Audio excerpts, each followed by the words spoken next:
바이든은 어떻게 할 거냐? 제가 볼 때는 트럼프가 했던 것하고는 완전히 다른 전략으로 간다. 그래서 실리콘밸리하고 월스트리트가 배경이 있기 때문에 아마 바이든 정부의 공력은 금융전쟁부터 시작을 하고 기술전쟁으로 목을 조르는 이런 형국으로 전환이 될 가능성이 대단히 높다고. 그렇구나.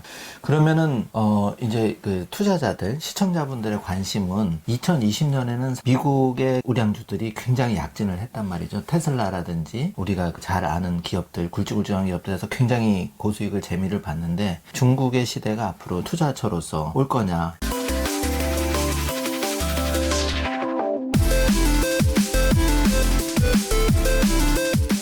안녕하세요. 3일 경제독립TV 경제독립운동가 신동일 소장입니다. 오늘은 중국경제금융연구소 전병서 소장님을 모시고 2021년 새해 투자 전략, 미중 무역 전쟁 알아보는 시간을 갖도록 하겠습니다. 안녕하십니까, 소장님? 안녕하세요. 네. 연말 바쁘신데 출연해 주셔서 감사합니다. 네. 미국의 새로운 바이든 정부가 출범하면서 트럼프 대통령 시절에 미중 무역 전쟁이 격화가 됐었는데 시청자분들이 앞으로 2021년 바이든 정부가 출범하면 과연 어떻게 이제 관계가 될지 많이 궁금해하시는 거 있거든요. 그런 부분 여쭤보고 싶습니다. 바이든 정부는 뭐 특징을 얘기하자 그러면 네. 트럼프 정부는 이 70대 마초 군단이었다. 네. 그래서 뭐 트럼프 대통령부터 이제 네. 스텝들이 대부분 60, 70대, 뭐 상무부 장관 같은 80대에 이제 그 백인 남성 100%로 구성이 됐다고 하면 네. 지금 그 얘기되고 있는 바이든 정부의 뭐 오늘까지 그 23명의 그 장관급 인사들의 인선을 보면 네. 한마디로 얘기하면 컬러풀이다. 그래서 백인 또 황인종 네. 그리고 이제 그 흑인계 네. 그리고 라틴 아시아계 네. 전부 이제 다 섞여 있는 이런 그대로 그 유나이티드 스테이츠 네. 뭐 그렇게 돼 있고 그 전체 23명 중에서 그 11명인가가 네. 여성입니다. 그래서 그리고 여성들의 나이들이 보면 최연소가 아마 40대고 그래서 70대 그 연령까지 굉장한 다양한 이제 분포로 되어 있는데 그렇게 보면 바이든 정부는 이것은 이제 아마존에스 군단이다. 그래서 여성 전사들이 이제 들어왔는데 이것이 이제 어떤 의미냐 그러면 저는 이걸 굉장히 주의 깊게 보고 관심 있게 보는데 70대 마초들이 생각하고 공격하는 이제 방향하고 이 40대부터 70대까지의 다양한 연령의 이제 여성들 이분들이 생각하는 공격의 포인트는 완전히 달라진다. 네. 그래서 그 내년도에 뭐 미중 관계가 이제 굉장히 그 트럼프 때 긴장 관계하고는 다르게 좀 풀어졌으면 좋겠는데 제가 볼 때는 그렇게 낙관하기 어렵다. 오히려 그 여성 파워들이 가진 무서움 아마 그것이 바이든 정부에 나올 가능성이 대단히 높다. 일단은 그렇게 좀 봐야 될 것 같아요. 정말 좋은 말씀이신 것 같은데 트럼프가 2020년하고 굉장히 공격적으로 마초처럼 이렇게 근육질을 자랑했다면 소장님 말씀 굉장히 여성의 섬세함이나 디테일하게 이렇게 할 수도 있다는 점. 그렇습니다. 그래서 네. 그 두 번째로 봐야 되는 것은 그 스폰서죠. 그래서 트럼프 대통령 4년 동안은 보면 농업, 방산, 자동차, 이제 전통산업 이제 이 인더스트리를 위한 정책이 뭐 에브리싱이었다고 봐야 되는데 그 이유는 그 공화당의 텃밭이 바로 그거죠. 네. 그래서 이 바이든 정부의 공략은 완전히 달라질 거라고 보는 이유는 바이든 정부가 이번에 스폰을 받은 걸 보면 트럼프가 한 5억 그 6억 달러가 안 되는 이제 선거자금 기부금을 받았는데 네. 바이든 대통령은 거의 2배 가까운 10억 달러까지 받았어요. 근데 그것에 이제 주 스폰서가 누구냐 그러면 실리콘밸리하고 월스트리트. 그래서 이제는 아마도 이 트럼프 정부 때는 실리콘밸리의 이익은 전혀 고려되지 않았었어요. 그래서 중국을 이제 그 통신장비나 반도체를 제시한다고 그랬을 때 중국이 가장 큰 타격을 받지만 반대로 미국의 실리콘밸리 기업들은 장비나 재료나 소재나 부품, 소프트웨어를 못 파는 거죠. 그래서 그만큼 손해를 보게 되는데 실리콘밸리의 IT 기업들이 트럼프 대통령 로비를 했지만 전혀 먹히지 않았습니다. 이 중국에 가지 말고 미국에 공장 지어라 단칼에 거절을 했는데 바이든 정부는 제가 볼 때는 이 로비에 약할 수밖에 없는 실리콘밸리에 이런 배경을 갖고 있다는 거예요. 그래서 어쨌거나 지금 이제 공화당 정부가 보면 최근 2년 동안에 제조업을 기반으로 하는 무역, 소위 말하는 관세 전쟁으로 이 중국을 강하게 압박을 했지만 크게 효과를 못 봤죠. 화웨이를 필두로 하는 기술 제재를 시작을 했는데 이것도 하다가 말았죠. 그래서 두 개 다를 놓고 보더라도 이 트럼프 정부가 바이든 이전에 뭘 끝냈어야 되는데 끝낸 게 하나도 없습니다. 중국이 좌초가 됐냐면 그것도 아니고 그렇다고 보면 트럼프 정부의 이 전략이 성공했냐? 그렇게 놓고 보면 성공보다는 실패 쪽에 조금 기울어져 있죠. 바이든은 어떻게 할 거냐? 제가 볼 때는 트럼프가 했던 것하고는 완전히 다른 전략으로 간다. 그래서 실리콘밸리하고 월스트리트가 배경이 있기 때문에 아마 바이든 정부의 공략은 금융전쟁부터 시작을 하고 기술전쟁으로 목을 조르는 이런 형국으로 전환이 될 가능성이 대단히 높았고. 그렇구나. 그러면은 이제 그 투자자들, 시청자분들의 관심은 2020년에는 미국의 우량주들이 굉장히 약진을 했단 말이죠. 테슬라라든지 우리가 잘 아는 기업들, 굵직굵직한 기업들에서 굉장히 고수익을 재미를 봤는데 중국의 시대가 앞으로 투자처로서 올 거냐, 이제 이런 관계를 여쭤보고 싶은데요. 경제 회복의 속도나 이제 이런 걸 봐야 되는데 오늘인가요? 렉락의 스트래티지스트가 이제 2021년은 미국이 아니고 중국 쪽으로 포션을 확원해야 된다.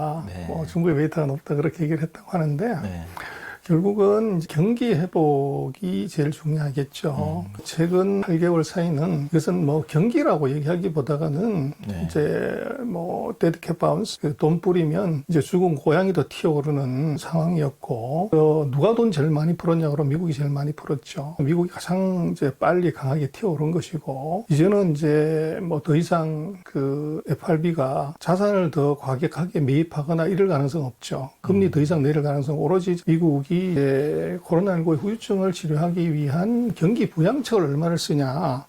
이게 어떻게 보면 데드캣 바운스를 죽은 고양이를 튀어오르게 하는 마지막 스텝이 지금 온 것 같아요. 그러면 정부가 어떻게 보면 달콤한 마약을 통해서 이것을 이제 뛰어오르게 한 다음번은 뭐냐. 정부가 이제 이 몰핀 주사를 떼고 난 이후의 자생력. 이제 이게 2021년에는 관건이 될 것 같아요. 그래서 아마 바이든 정부에서도 다시 주가가 강하게 가려고 하면 전제 조건은 이 미국이 이제 금융을 더 이상 완화하지 않음에도 불구하고 경기가 빠르게 살아나고 강하게 살아나는 것이 핵심이에요. 근데 문제는 지금 코로나19가 이런 정도로 미국에서 하루에 20만 명이 넘는, 물어보면은 내년 1월 20일까지는 계속 늘어날 수밖에 없고, 바이든이 집권하기 전까지는. 그럼 아직도 이제 거의 한 달의 시간 동안 하루에 20만 명씩이다 그러면 이게 거의 기천만에 이제 감염자가 생긴다는 얘기인데, 그래서 아마 아이러니지만 이 감염자가 많으면 많을수록 신정부가 들어서서 경기 부양책의 규모는 커지기 때문에 그것이 이제 주가를 끌어올리는 어떻게 보면 유동성 장세를 조금 더 지속시키는 이제 그럴 가능성이 있고 전체적으로 보면은 그 상고 하저의 그림, 그래서 어디든 금년 상반기가 나빴기 때문에 숫자적으로는 이제 굉장히 강한 이 산을 만드는 그 역V자가 이게 나올 수밖에 없기 때문에 아마도 이제 상반기가 오히려 경기는 좋지 않더라도 숫자적인 베이스 이펙트 그리고 그 미중의 전쟁이 아마도 상반기에 강하게 붙기보다는 하반기에 본격적으로 붙을 가능성이 높아요. 그래서 그 이유는 뭐냐 그러면 이 바이든 정부가 인선을 해서 첫 번째는 국회 인준을 거쳐야 되고 그 인준을 거친다고 하더라도 이제 그 내각에 들어온 장관들이 업무 파악하는데 보통 한 100일, 3개월 정도가 걸리는 거죠. 그렇게 놓고 보면 그 5월에서 6월 정도가 돼야 바이든 정부의 진영이 갖추어진다. 그래서 이 중국과의 본격적인 전쟁은 하반기지 상반기는 아니다. 그래서 상반기는 어떻게 보면 그레이스 피리어드, 어떤 미롤 관계처럼 이제 그런 상태가 벌어질 수가 있고 아까 말씀드린 것처럼 그 사이에 아마 미국은 지금 같은 감염자 숫자면 경기 부양책을 더 쓸 수밖에 없다. 그래서 그 지금과 같은 그 데드캣 바운스가 아마도 이제 내년 상반기에 조금 더 이어질 수 있는 가능성 이것은 충분히 있다. 그러나 저는 오히려 내년 하반기에 경기가 좋아진다고 하는 그 시점에는 이것이 이 유동성의 효과가 사라지고 중국과의 긴장 관계가 더 심화되고 시장이 기대한 것만큼 미국 경제의 회복 속도가 떨어지면 오히려 하반기가 상당히 나쁜 상황으로 올 수가 있다. 이제 그렇게 생각할 수가 있을 것 같습니다. 그럼 소장님 말씀을 듣고 보면은 내년에는 그 미국의 신정부가 출범하기 전까지는 약간은 숨고르기 형국이 돼서 하반기 정도는 되면 이제 오히려 상반기에는 미국 시장이 좋았다가 하반기에는 좀 더 안 좋아질 수도 있다. 반면에 시청자 입장에서는 그렇다면 중국의 좀 상반기에 약간 투자 비중을 좀 늘리고 하반기 쪽에는 오히려 미국 시장에서 자금을 줄이는 그런 포트폴리오 조정도 생각해 볼 수 있을 텐데 2020년에 중국 시장에 대한 주식 투자 성과가 어떻습니까, 소장님? 중국 지수는 뭐 10년째 제자리입니다. 3,300. 뭐 중국은 뭐 전혀 주가가 안 올라갔다. 이제 이렇게 볼 수도 있고. 중국은 인덱스를 보면 안 되고 이 시가총액을 봐야 돼요. 그래서 이 지수로 보면 3,300대면 10년 전하고 똑같은 이제 0% 수익률인데 그 시가총액은 사상 최고치를 이미 갱신을 했습니다. 2020년에. 그래서 이 얘기는 뭐냐 그러면 라든지 IPO가 대거 이제 등장을 해서 이것이 시장이 이렇게 커진 게 아니라 옆으로 넓어진 거죠. 그래서 인덱스가 영어로 얘기했을 때 EPS 다일루션 증자를 많이 해서 주당이익이 희석화됨으로 인해서 주가가 평탄화되는 이제 이런 현상이 나타난 거죠. 근데 이제 문제는 이 섹터나 종목을 놓고 보면 엄청난 수익이 난 종목들이나 수익이 많죠. 그래서 우리는 아마도 뭐 2020년에 미국 투자를 했을 때 최고의 스타 주식을 테슬라라고 보지만 이 전기차지 않습니까? 근데 중국의 뭐 랭킹 한 9등, 10등 하는 전기차 회사 니오 같은 경우가 주가가 11배 올라가죠. 테슬라의 2배의 상승을 가는 회사가 있다는 거예요. 중국은 제가 볼 때는 멀리서 바라보면 그 밋밋하고 자세히 가까이 보면 이 어떻게 보면 이제 돈 드는 종목, 이 쓸만한 섹터가 보인다는 거죠. 그래서 뭐 14억이면 전 세계 인구의 5분의 1인데 이것이 서로 뒤섞여가지고 믹스된 민글돼서 평균을 맞춰버리면 0이 되는데 14 테슬라 7배 올라가는 사이에 11배 올라가는 종목들이 나오는 이 그런 상황이라고 봐야 되고 그래서 중국은 좀 깊이 들여다봐야 될 것 같아요. 그래서 다른 얘기로 하면은 인덱스를 추종하는 이제 ETF나 펀드를 사서는 못 먹을 거고 이 철저하게 섹터나 종목으로 포커싱하지 않으면 중국 투자는 큰 수익을 기대하기 어려웠지 않나 그렇게 생각이 들어요. 저는 나라가 중국이기 때문에 이 시장이 제일 커질 수밖에 없는 거죠. 그래서 이제 그런 이유가 있고 그래서 제가 볼 때는 앞으로 그 테슬라 주가가 얼마까지 갈 거냐. 테슬라가 뭐 7배 올라가는 사이에 11배 올라가는 종목들이 나오는 이 그런 상황이라고 봐야 되고 중국은 좀 깊이 들여다봐야 될 것 같아요. 그래서 다른 얘기로 하면은 이제 인덱스를 추종하는 이제 ETF나 펀드를 사서는 크게 돈 못 먹을 거고 이 철저하게 섹터나 종목으로 포커싱하지 않으면 중국 투자는 큰 수익을 기대하기 어려웠지 않나 그렇게 생각이 들어요.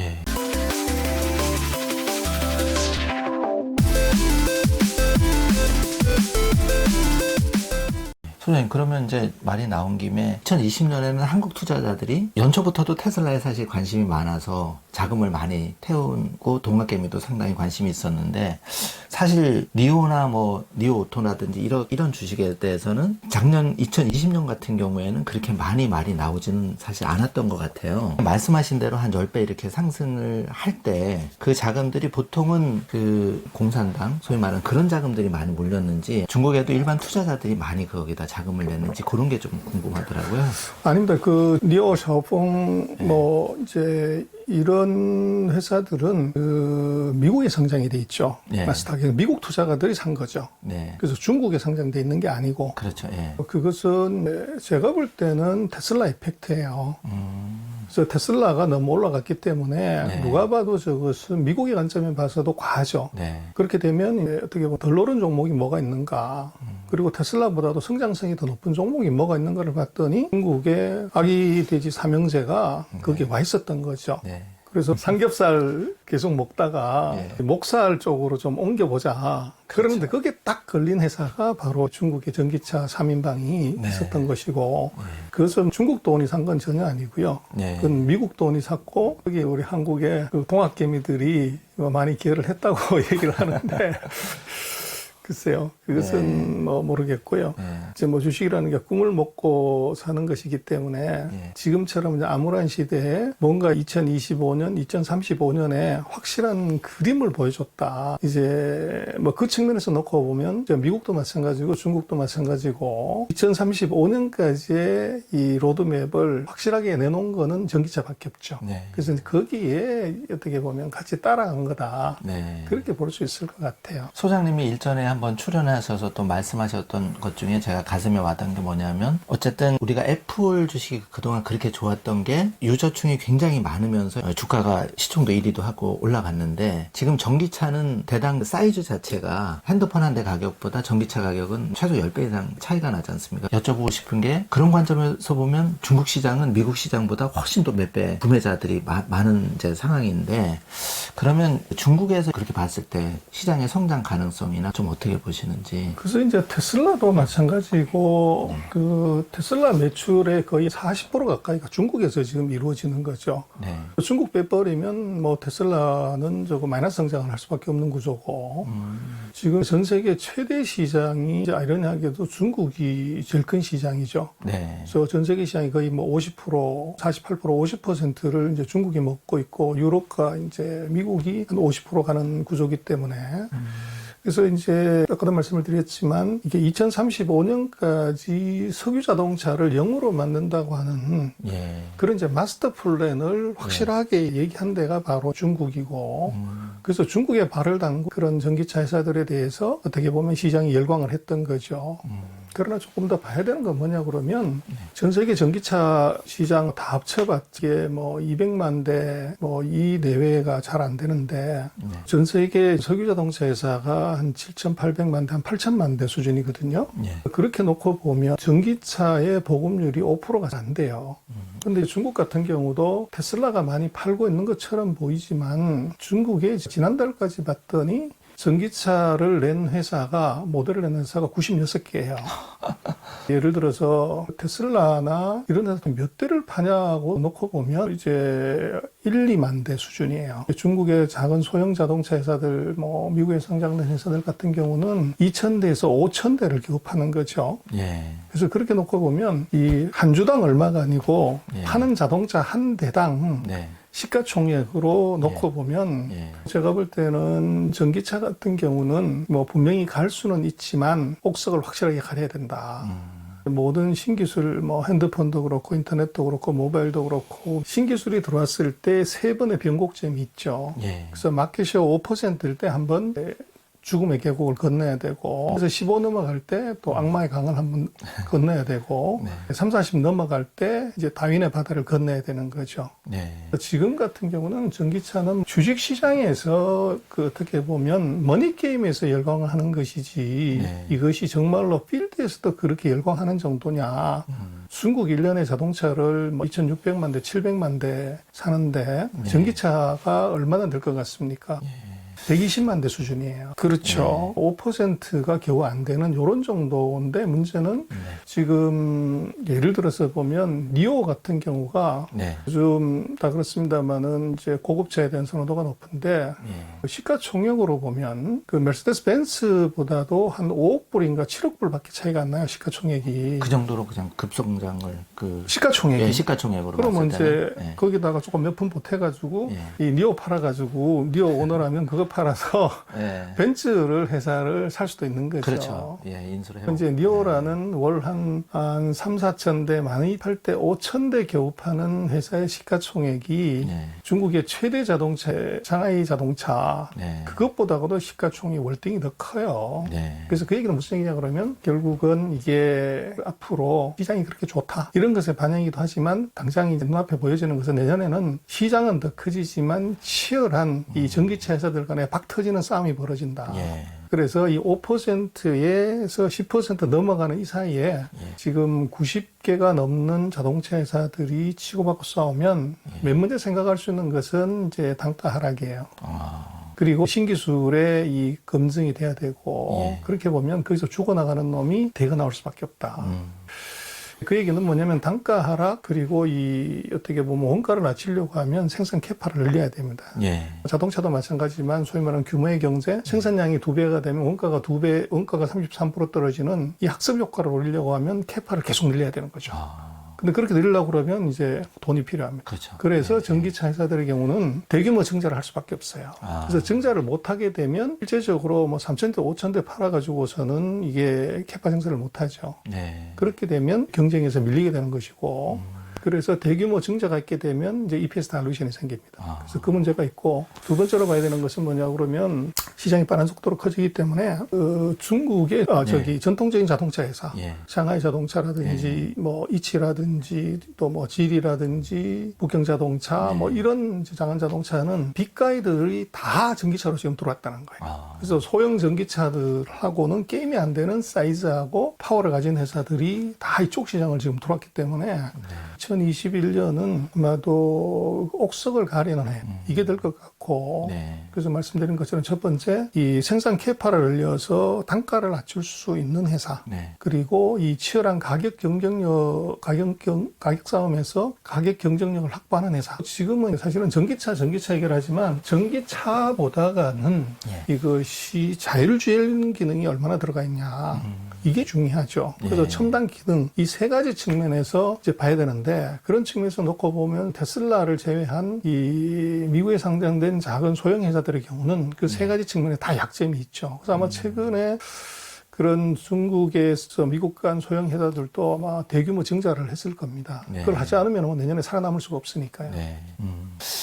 그렇게 놓고 보니까 앞으로도 소장님을 정말 자주 모셔야 되는 이유 중에 하나가 우리가 테슬라나 미국의 우량 주식은 사실 좀 귀도 이렇게 익숙한데 중국에 약진하는 전기차 기업이라든지 이런 부분에서는 아직은 생소한 부분이 있고요.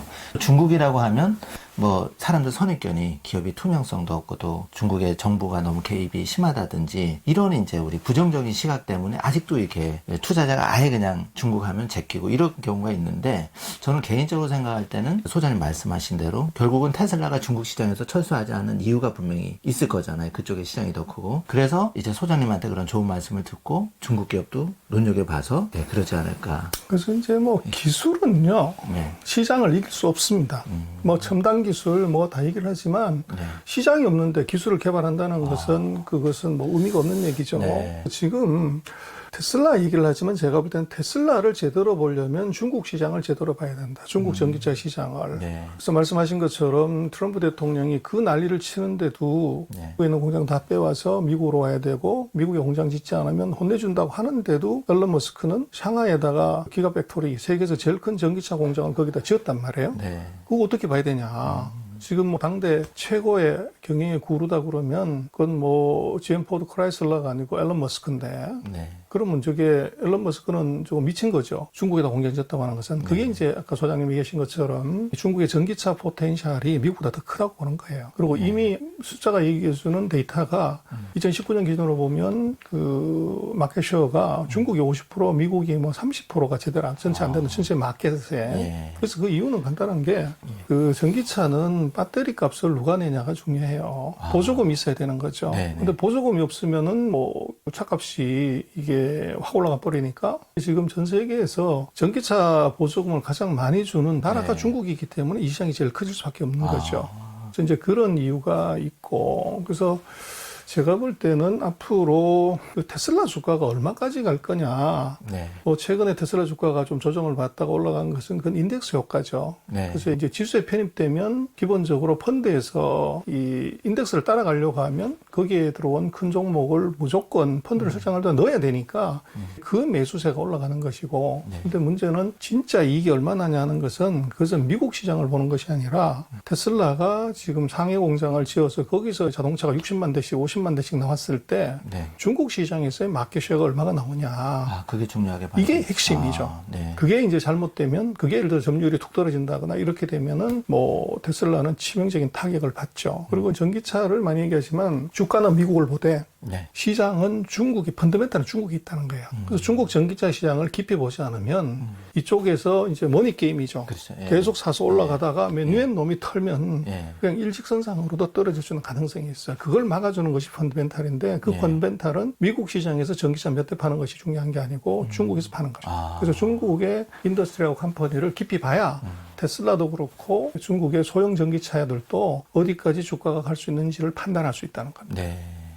이번 시간에는 이제 2021년 미국의 바이든 신정부 출범과 앞으로 테슬라, 중국의 이제 그런 섹터 어디를 유심히 봐야 되는지 지금 핫한 이슈 테슬라와 중국의 전기차에 대해서 알아봤습니다. 진짜 시가총액이 지금보다도 뭐 100% 올라갈 수 있다. 네, 이번 시간에는 2020년 삼성전자 주가가 굉장히 좋았습니다. 그런데 대만의 이제 TMIC 이 반도체 회사 그리고 중국의 반도체 굴기가 어떻게 가능할까? 삼성전자 투자하신 분도 굉장히 많을 텐데 어떤 포지션을 가져야 되는지 과연 중국의 반도체 굴기가 성공해서 우리가 그런 쪽도 좀 더 투자를 늘려가야 되는지 굉장히 궁금한데 최고의 중국 전문가이신 전병석 소장님께 여쭤보고 싶습니다.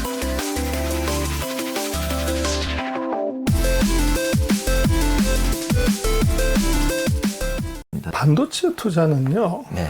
이 올림픽 사이클? 네. 미국 대통령 선거할 때 투자라는 말이 있어요. 아, 그래서 이 실리콘 사이클 이꼴 네. 이제 일렉션 사이클, 네. 올림픽 사이클을 네. 그런 얘기를 하는데 네. 미국 대통령 선거 네. 그 올림픽을 하는데 그때 반도체 주가가 좋습니다. 아, 이제 뭐 당신은 그걸 어떻게 하냐고 그러는데 말씀하셨지만 제가 소장님이 한 15년 전까지 이제 예도에서 일을 할 때 이제 17년 동안 제가 반도체 애널리스트를 했었어요. 최고의 애널리스트. 네. 그래서 이제 반도체는 4년 주기 사이클이에요. 근데 이번 예, 같은 예. 경우는 이제 삼성전자 주가가 왜 올라갔냐를 여러 가지 뭐 100가지 이유도 될 수 있지만 제가 네. 볼 때는 중요한 것은 실리콘 사이클이 예. 2020년에 이 어떻게 보면 가장 좋은 사이클이다. 네. 근데 문제는 코로나19 때문에 이것이 지연됐다는 거죠. 네. 그래서 상반기는 헤매다가 네. 하반기에 올라온 이유는 실리콘 사이클의 회복이 가장 중요했다. 아, 그게 핵심입니다. 네, 그리고 네. 이제 그 재미난 것은 왜 그러면은 네. 아까 말씀드렸던 올림픽 때 대통령 선거 때 이 삼성전자를 사야 되냐 하는 것은 네. 대통령이 누가 되든 간에 집권자 입장에서는 자기가 당선되려면 경기가 좋아야 되는 거죠. 아. 그래서 미국 같은 경우는 금리를 내려버립니다. 금리를 내리면 투자가 늘어나고 그렇죠. 경기가 살아나면 자기가 높은 점수를 받기 때문에 그래서 미국 보면 트럼프가 제로 금리를 만들어놨죠. 네. 근데 이게 금리가 낮아지면 투자가 늘어나게 되고 투자가 늘면 경기가 좋아지는데 투자가 늘어난다는 것은 미국으로 보면 IT 투자입니다. 아. 뭐 철강화학, 뭐 조선 기계를 투자하는 것이 아니기 때문에 그래서 네. IT 투자를 늘리게 되면 네. 당연히 거기에 들어가는 반도체 수요가 늘기 때문에 네. 그때 반도체 경기가 좋아지고 반도체 회사 주가가 항상 올라가게 돼 있어요. 네. 근데 중국이 터뜨린 사고친 코로나19가 금년 상반기를 완전히 죽여놨고 네. 그래서 반도체 경기가 1년 정도 딜레이 되는 현상 그리고 특히 이제 3, 4분기가 넘어가면서 디램 가격이 올라간다든지 그런 현상이 나타난 거죠. 네.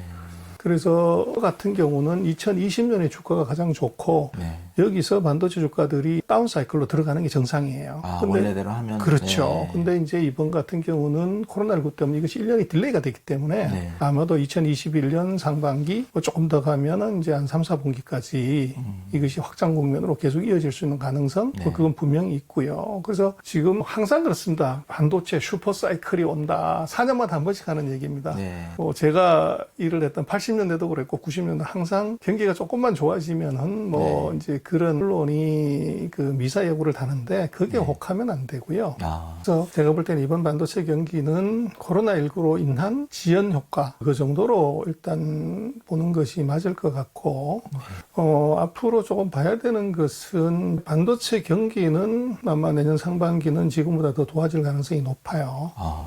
높아서 이제 의미가 있고, 네.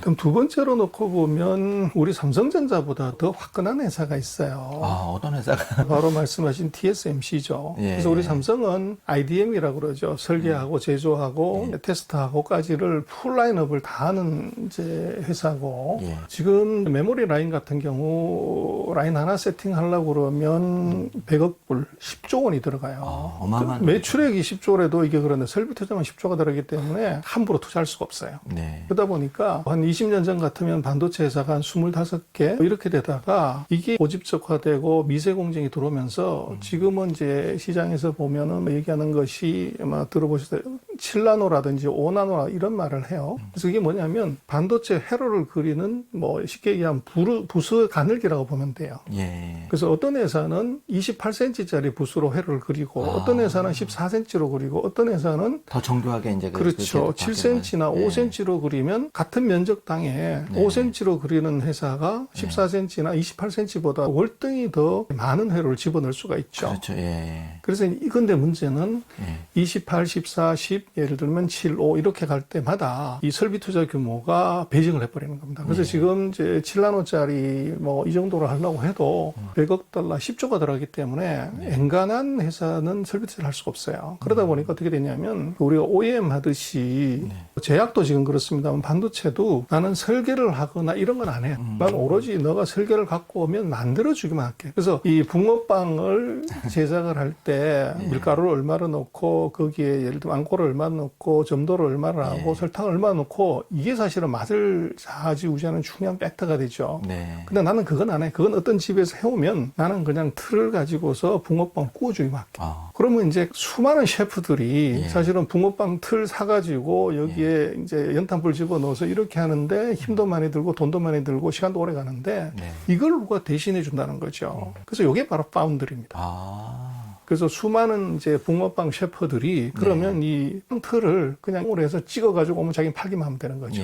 그래서 이 설비 투자의 이 그 급증이 새로운 비즈니스 모델을 만드는데 그게 바로 파운드리인데 전 세계에서 파운드리에서 1등하는 회사가 바로 타이완에 있는 TSMC입니다. 그게 되게 놀랍더라고요, 저는. 그렇습니다. 네. 그래서 이제 삼성전자가 뭐 기술의 실력으로 보면 그거하고 게임이 안 되지만 파운드리 남의 거를 갖다가 빵 구워주는 거 삼성은 원래 그걸 안 하는 거죠. 저 대만은 죽으라고 그것만 했기 때문에 빵 구워주는 데서는 세계 1등은 타이완이에요.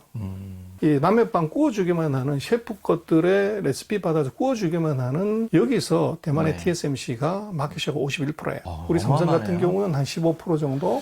그래서 이것은 설계부터 예를 들어서 제조하고 테스트까지 다 하는 쪽에서는 우리 삼성이 메모리 반도체 같은 50%를 먹는데 이것은 이 메모리하고 완전 별개 사업을 하는 거죠. 남의 그 빵을 구워주는 거.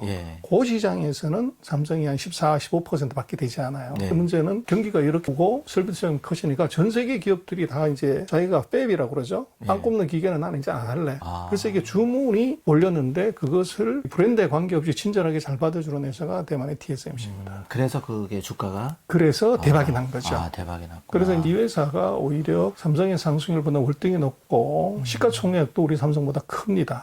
그래서 이제 공 잡는 게 매라고 그 반도체 업계의 그 기술의 고도화가 새로운 비즈니스 모델을 만든 거고 그래서 거기에 어떻게 보면 잘 타이밍을 맞춘 것이 대만의 TSMC. 그런 관점에서 삼성이 평택이나 이런 쪽에 파운드리에 더 확장하기 위해서 그러면 앞으로 그게 돈이 된다고 이렇게 보는 건가요? 삼성에서는? 그거는 이전 의미냐 그러면 이게 전 세계에서 지금 현재로 보면 5나노를 할 수 있는 회사는 삼성하고 이제 TSMC밖에 없어요. 그럼 전 세계 회사들이 이 빵 굽는 기계를 그걸 이용을 해야 되는데 문제는 그걸 누가 거래를 하냐 그러면 예를 들어서 애플이라든지 퀄컴이라든지 예를 들면 구글이라든지 이런 세계적인 빅가이들이 자기네가 필요한 반도체를 의뢰를 해야 되는데 문제는 TSMC는 자기는 설계를 안 해요. 제품도 팔지 않아요. 그러니까 내가 여기다가 위탁을 주면 그 기술을 설계 도면을 준다는 것은 내 기술을 다 보여주는 거죠. 그러면 TSMC는 애플이 어느 정도 수준인지, 퀄컴이 얼마나 하고 있는지, 구글의 AI 칩이 어느 수준인지 다 볼 수 있는 거죠. 네. 그러나 네. 이 TSMC는 빵 구워주는 것만 하기 때문에 네. 칩을 판다거나 핸드폰을 팔거나 예. 뭐 전기 자동차를 하지 않으니까 예. 경쟁자가 라이벌이 아닙니다. 아, 그러니- 편하게 이제 투자자들이 그렇죠. 예, 근데 맡길 수 문제는 있는데. 삼성은 핸드폰을 만들잖아요. 애플하고 박터지게 싸우잖아요. 그렇죠. 경쟁 돌아서면 그렇죠. 경쟁 스마트폰에 예. 들어가는 칩을, 삼성은 AP 칩은 자기네 칩을 쓴다고요. 예. 근데 퀄컴이 거기다 의뢰를 하게 되면 퀄컴은 자기네 노하우를 삼성한테 다 보여주는 거죠. 아, 그리고 그럼- AI 칩도 마찬가지로 구글이 뭘 하고 있는지를 알기 때문에 이 파운드리 자체를 놓고 보면 삼성은 구조적으로 취약할 수밖에 없어요. 아, 그래서 소위 말하는 이제 이 셰프들이 자기의 레시피가 될 것의 가능성, 이게 두려운 거죠. 그래서 삼성한테 기술이 설사 좋더라도 파운드리를 줄 수 없어요. 그러나 이제 문제는 뭐냐면 이 기술이 더 뛰어나단 말이에요. 네. 예를 들면 원가가 더 싸요. 그렇게 삼성이? 그렇죠. 예, 예. 그런 기술이 있다고 하면 그것은 뭐 경제적인 측면에서 삼성을 선택할 수밖에 없고 그래서 이제 삼성 같은 경우는 아까 말씀드렸지만 전 세계에서 그런 파운드리를 제대로 해줄 수 있는 두 개밖에 없기 때문에 TSMC가 캐파가 찬단 말이에요. 네. 그리고 캐파가 차면 딜레버리를 못 맞히는 문제가 생기니까 아, 납기를 못 맞히니까. 그렇죠. 그게 오히려 이제 반사적으로. 삼성한테로 넘어오는 겁니다. 그래서 삼성 입장에서는 D램 메모리는 잡은 고기고 네. 앞으로 잡을 수 있는 고기가 있기 때문에 앞으로 상황을 놓고 보면 무한대로 커질 수 있는 가능성이 있어요. 아, 그러다 시장 보니까 규모가. 여기다가 설비 투자를 하는데 제가 볼 때는 궁극적으로 이 문제는 삼성은 네. 클라이언트들의 소위 말하는 영업 기밀의 노출을 이 우려를 없애지 않으면 네. TSMC 절대 이길 수 없습니다. 아, 그래서 빅가이들이 절대로 삼성한테 가장 최첨단 제품, 최첨단 설계도면은 삼성한테 절대 안 주는 거죠. 아, 그래서 좀 레가시 기술이 뭐 알더라도 별 의미가 없는 것들은 여기한테 위탁을 하겠지만 그러면 고부가 가치의 최첨단 제품은 삼성한테는 오다가 안 오면 수익이 떨어지죠. 네. 그건 전부 TSMC는. 그래서 삼성은 뭐 한국에서 그렇게 많이 얘기하면 반도체를 독립시켜야 된다 그러는데 그거는 좀 엉터리 얘기고요. 파운드리 사업, 이 지금 설계, 제조, 테스트까지 다 하는 이건 말고 메모리 말고 네. 파운드리 사업, 남의 빵 구워주기만 하는 요 산업은 예를 들면 삼성전자가 아니라 아. 삼성전자 2 아, 툴을 그냥 별도로 이렇게 해서. 분리를 하게 되면 예. 제가 볼 때는 TSMC하고 맞짱을 뜰 수 있는 정도의 이 주가를 올릴 수도 있고 그걸 예를 들어서 뭐 인적 분할을 한다. 예. 그러면 투자가들 입장에서는 이제 그대로 그 지분을 가지니까 삼성전자 안에 있는 것보다도 두 개를 세퍼레이션해서 이 별도 회사로 만들게 되면 시가총액이 이게 지금 TSMC가 삼성전자보다 더 크기 때문에 아, 예를 들어서 TSMC의 한 절반 정도만 간다고 하더라도 예. 지금 있는 삼성전자 시가총액 같아져 버리는 거죠. 예. 그래서 그럴 수 있기 때문에 그 삼성의 파운드리 비즈니스는 제가 볼 때는 이거는 세퍼레이트해서 분사해서 그 클라이언트들의 그 기밀 노출에 대한 우려감, 걱정을 네. 불식시키는 것이 제일 중요하다. 네. 그래서 기술보다도 더 중요한 것은 내 기술이 노출될 수 있는 위험이기 그렇죠. 때문에. 그렇죠. 네. 그래서 뭐 반도체를 우리가 얘기할 때 우리는 DM을 얘기하는 것이고 예. 지금 뭐 세상의 관심, 주가에서의 관심은 파운드리예요. 아, 그래서 그 문제는 제가 보다 그렇게 분리를 해서 간다고 그러면 아마 삼성전자 시가총액이 지금보다도 뭐 100% 더 올라갈 수 있는 가능성이 있죠. 예. 저는 그 소장님 말씀이 굉장히 중요하다고 생각하는데 어떤 기업도 미래 먹거리가 확실하게 시대에 맞는 먹거리가 나와야 되는데 제 짧은 소견으로는 우리나라는 그게 많이 안 보이는 것 같습니다. 그래서 중국 투자에도 관심을 가져야 되고 그런 것 같은데 정말 말씀하신 대로 그렇게 분리가 된다면 삼성의 주가도 더 올라갈 수도 있고 또 제2의 기업이 더 성장 가능성도 있는 거잖아요. 그렇습니다. 그래서 지금 뭐 TSMC가 미세 공정 기술에서 폼을 잡지만 삼성은 D램에서 이 미세 공정 기술은 세계 최강이에요. 최고예요. 근데 이거를 파운드리에서 아까 말씀드렸던 그런 이제 수요자와의 관계에서 미묘한 문제 때문에 이것이 안 되는 거고 이게 정말 별도로 나가가지고 같이 붙었다 그러면 제가 볼 땐 삼성이 TSMC보다도 뭐 기술이 떨어진다 이렇게 보기 어려울 것 같아요. 그렇죠. 그럼 소장님 그런 관점에서 보면 그 2021년 새해에도 국내에 투자한다면 동학개미들이 삼성전자는 기본적으로 끼고 가는데 최고의 그 삼성전자를 오랫동안 연구하신 관점에서 보면 이거를 여전히 끼고 가야 되는지. 그래서 이제 이거는 우리하고 이제 이 펀더멘탈하고 상관없는 부분이 있는데요. 네. 기본적으로 이것들을 놓고 보면 반도체 경기의 우상향이 내년 아마 상반기 3, 4분기까지 그대로 이어질 수 있기 때문에 네. 삼성전자를 일정한 포션 갖고 가는 건 맞는데 뭐 하나가 걱정이 되냐면 네. MSCI 지수예요. 그래서 지금 미국이 중국한테 아까 말씀을 드렸지만 맨 먼저 압력을 넣을 것은 제가 볼 때 무역 아닐 겁니다. 금융으로 압력을 넣게 되고 그렇게 되면 아마도 자본시장의 추가 개방, 네. 그 추가 개방이라는 것은 이제 여러 가지가 될 수 있는데 중국도 지금 이제 내부적인 이유 때문에 추가 개방을 하려고 해요. 네. 그래서 얼마 전에 MSCI 아시아 헤드쿼터의 이 헤드가 중국 정부와 빠른 시간의 협의를 통해서 2021년에는 MSCI 인덱스에서 중국 비중을 추가적으로 높이는 방안을 검토하겠다 이런 얘기를 했었어요. 이렇게 되면 우리가 지금 이제 MSCI 그 지역 중에서 에머징에 같이 들어가 있기 때문에 중국의 익스포저가 예를 들면 20%에서 25%, 30%, 40% 늘어나게 되면 한국은 이건 머스트에 관한 규정이죠. 무조건 줄여야 된단 말이에요. 그럼 불리해지는 거네요, 저희. 그렇죠. 네, 그렇게 네. 되면 외국인들 입장에서는 뭐 나가니까. 이익이 아무리 난다고 하더라도 줄일 때 뭐를 줄이는 것이 유효하냐면 무슨 뭐 코스닥에 있는 종목 작은 종목 수백 개 줄이는 것보다가도 삼성전자 하이닉스를 줄여버리면 간단하게 비중이 끝납니다. 그렇죠. 편하고. 그렇죠. 네. 그래서 그 리스크가 있어요.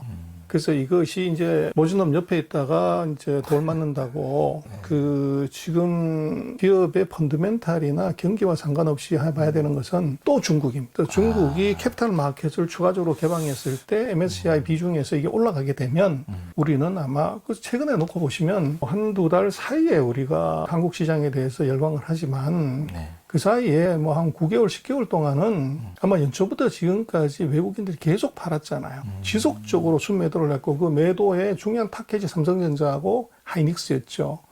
뭐 경기가 좋고 이익을 그렇게 많이 벌고 세계에서 1등, 2등 하는데 왜 파냐 이거죠. 이게 결국은 우리나라의 펀드멘탈에 관한 이슈보다가는 글로벌 금융시장에서의 메커니즘이 더 중요하다는 거예요. 네. 그리고 그 어떻게 보면 삼성전자 같은 경우는 뭐 디램 가격이 얼마냐, 이게 실콘 이 사이클에서 이게 2%냐 5%, 10%냐 이게 문제가 아니고 아까 말씀드린 첫 번째는 미국의 환율이 어떻게 돼서 어떻게 보면 아시아의 그 환율의 변동이 가만 앉아서 리스크 프리한 수익을 그냥 먹을 수 있는 이런 것. 그다음에 미국이 주가가 너무 올라서 또는 자금을 너무 풀어서 이것이 이제 좀 불안해했을 때 자금이 스피로버 돼서 컵에서 물이 넘쳐가지고 넘어갈 때 아시아로 넘어오는 그 이펙트에 이제 11월 달에 한 달 뭐 55억 불인가 돈이 우리한테 들어왔잖아요. 10월 달까지는 계속 우리가 뭐 빠졌고 그래서 그 환율과 관련된 매크로 변수 그리고 아까 말씀을 드렸지만 그 중국과의 관계에서 MSCI 지수의 그 비중 확대나 축소 이것이 이제 삼성전자를 보는데 또 하나의 더 중요한 지금 우리가 기업의 이익이라든지 이것보다 더 중요한 변수는 제가 볼 때는 이거예요. 지금 전 세계가 다 리퀴디티 갖고 움직이기 때문에 리퀴디의 물꼬를 바꿔버릴 수 있는 것이 있기 때문에 그 물꼬가 바뀌면 고기가 크냐 작냐 뭐 이런 거는 문제다. 의미가 없다는 거죠. 그래서 제가 볼 때는 그 조심스러운 투자가 필요하다. 또 그리고 언론이나 이런 데서 얘기하는 그 슈퍼사이클, 뭐 초대박 행진 이런 것에 혹하면 안 된다. 아까도 말씀을 드렸지만 아마 신문 검색을 해보시고 애널리스트의 보고서들을 다시 한번 찾아보시면 4년마다 8년마다 그때마다 똑같은 얘기를 합니다. 그래서 그렇게 보는 것은 너무 언론의 레토릭이다. 그리고 또 애널리스트들이 보고서에도 보면 그런 식의 걸 많이 쓰지만 그거는 가려서 봐야 되는 것이 좋아 보이면 더 좋게 보는 것이 애널리스트도 마찬가지고 또 그런 헤드라인을 다는 애널리스트의 경력을 한번 체크해 봐야 돼요. 반도체 사이클을 몇 번 경험한 거냐. 그렇죠. 그냥 뭐 경력이 짧은 또. 그렇죠. 그럼 내가 본 사이클은 최근 4년밖에 없어요. 4년 중에서는 이게 최고니까 이게 슈퍼 사이클이죠. 그러나 8년을 보고 12년을 보고 16년을 보고 20년을 보고 5번의 사이클에서도 이것이 가장 높은 사이클이냐.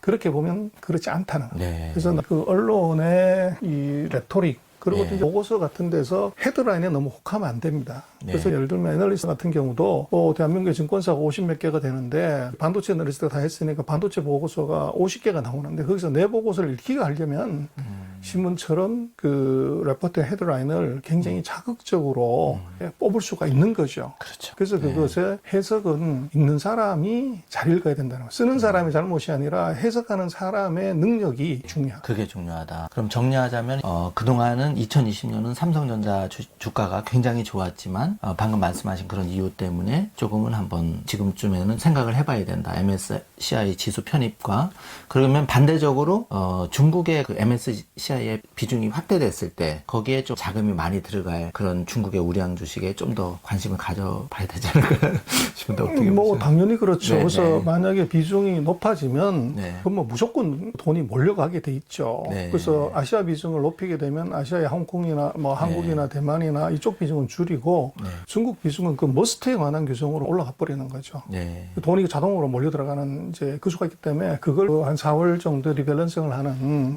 그거를 좀 깊이 봐야 됩니다. 그래서 우리 것만 보면 안 되고 네. 인공위성을 아시아에 띄워놓고 여기서 한국하고 대만하고 홍콩하고 중국 이걸 같이 봐야 된다는 거죠. 그래서 우리끼리 잘한다고 이렇게 보는 건 골목대장이고 네. 그것이 태풍 불어버리면 뭐 다 쓸어 넘어가기 때문에. 네.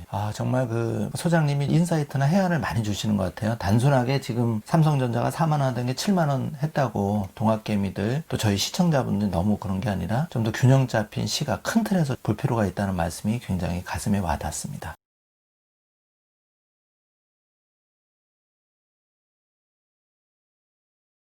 중국이 반도체 굴기라 해서 엄청나게 자금을 쏟아부으면서 소장님한테 한번 여쭤보고 싶은 게 과연 삼성전자를 능가하는 기업이 나올 수 있을까요?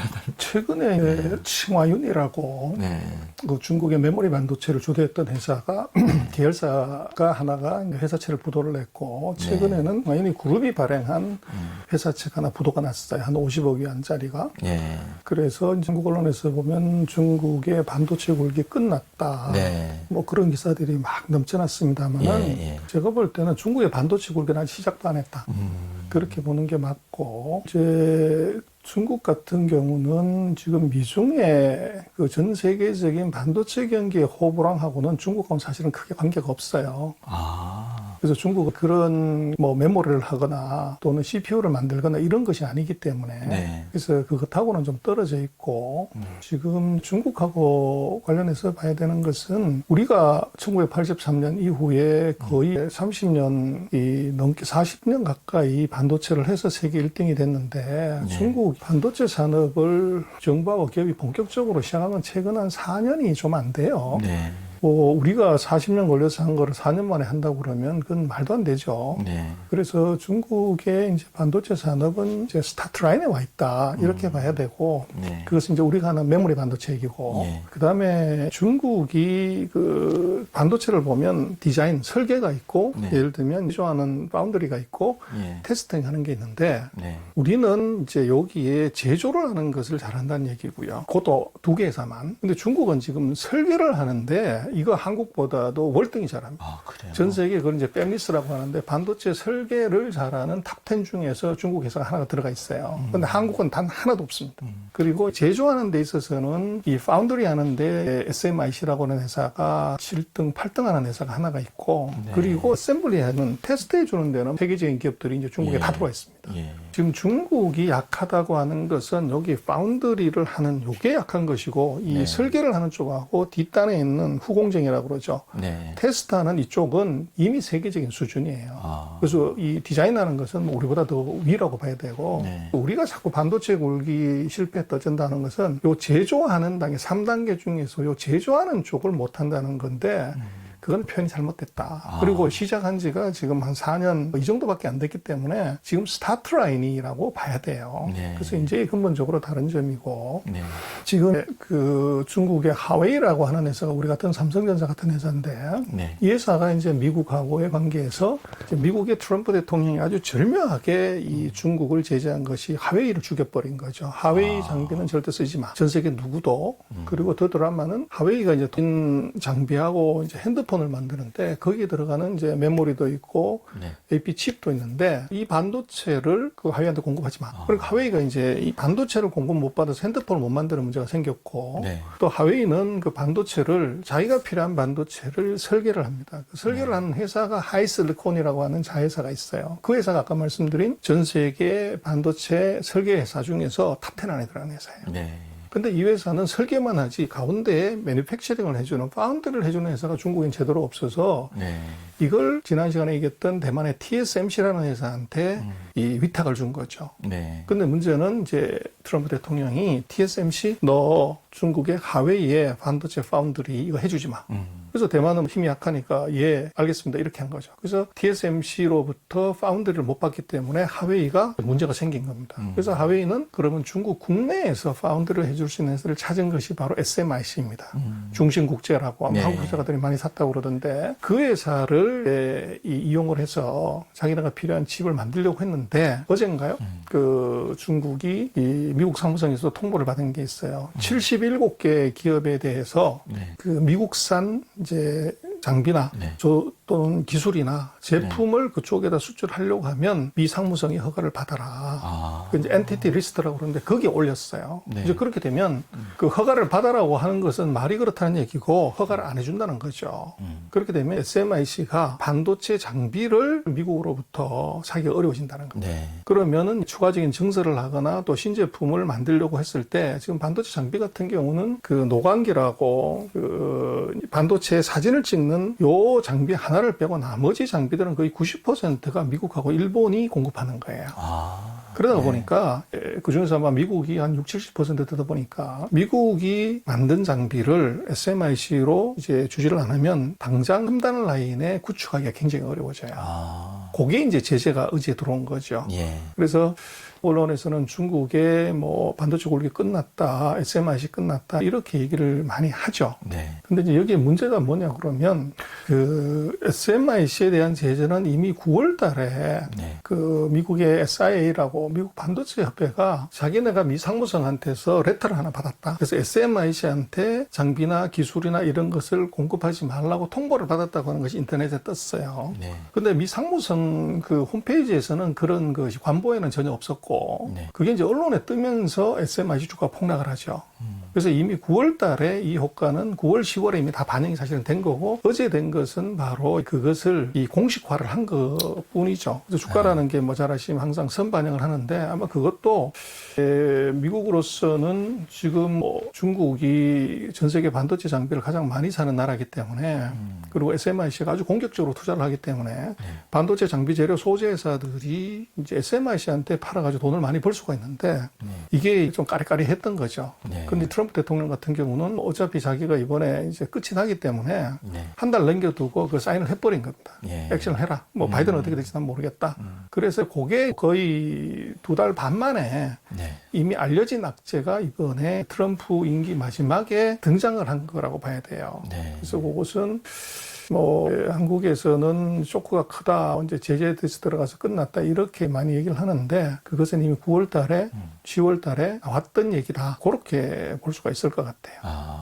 그러면 소장님 어쨌든 말씀하시는 거는 중국의 반도체 굴기도 결국 얕잡아 볼 건 아니고 굉장히 빠른 시일 안에 그래서 이제 그게 우리가 예. 말씀을 드렸지만 우리 언론의 레토릭에 그냥 우리가 혹하면 안 되고요. 네. 중국의 반도체 굴기는 SMIC라는 한계에서 하는 게 아닙니다. 중국 정부가 하는 거예요. 네, 정부 주도. 그러면 100% 이제 중국은 뭐 국가주도이기 예. 때문에 그래서 중국은 이제 2018년인가 17년인가 예. 그때 국가가 반도체 펀드를 만들어요. 한 23조짜리를. 예. 그리고 얼마 전에도 작년에도 반도체 펀드를 한 30조짜리를 만들어서 한 50조 이상의 이 하나를. 펀드를 만들어서 이걸 예. 반도체 회사한테 투자를 하는 겁니다. 그래서 50몇 조 원 되는 그 반도체 펀드 중에서 중국의 SMIC가 받아간 돈이 거의 절반 가까이 돼요.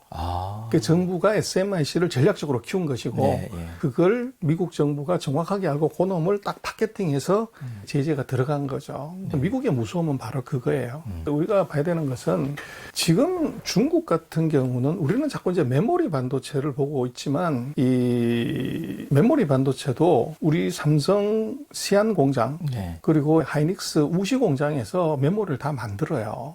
근데 미국이 반도체 제조를 한다고 해도 무슨 문제가 있냐면 우리 시안에 있는 삼성전자 법인이나 우시에 있는 하이닉스 공장은 그건 한국 회사일까요? 중국 회사일까요? 중국 회사라고. 그렇습니다. 그래서 네. 거기서 만든 것은 메이드 인 코리아가 아니고 메이드 인 차이나예요. 그래서 우시 공장에서 만든 반도체를 중국 반도체 회사한테 파는데 국내 안에서 거래가 되는 것이기 때문에 제재할 방법이 없어요. 그래서 이제 우리는 중국이 반도체 완전 아웃됐다 이렇게 보는데 그게 아니고 전 세계 반도체 회사가 다 들어와 있습니다, 중국에.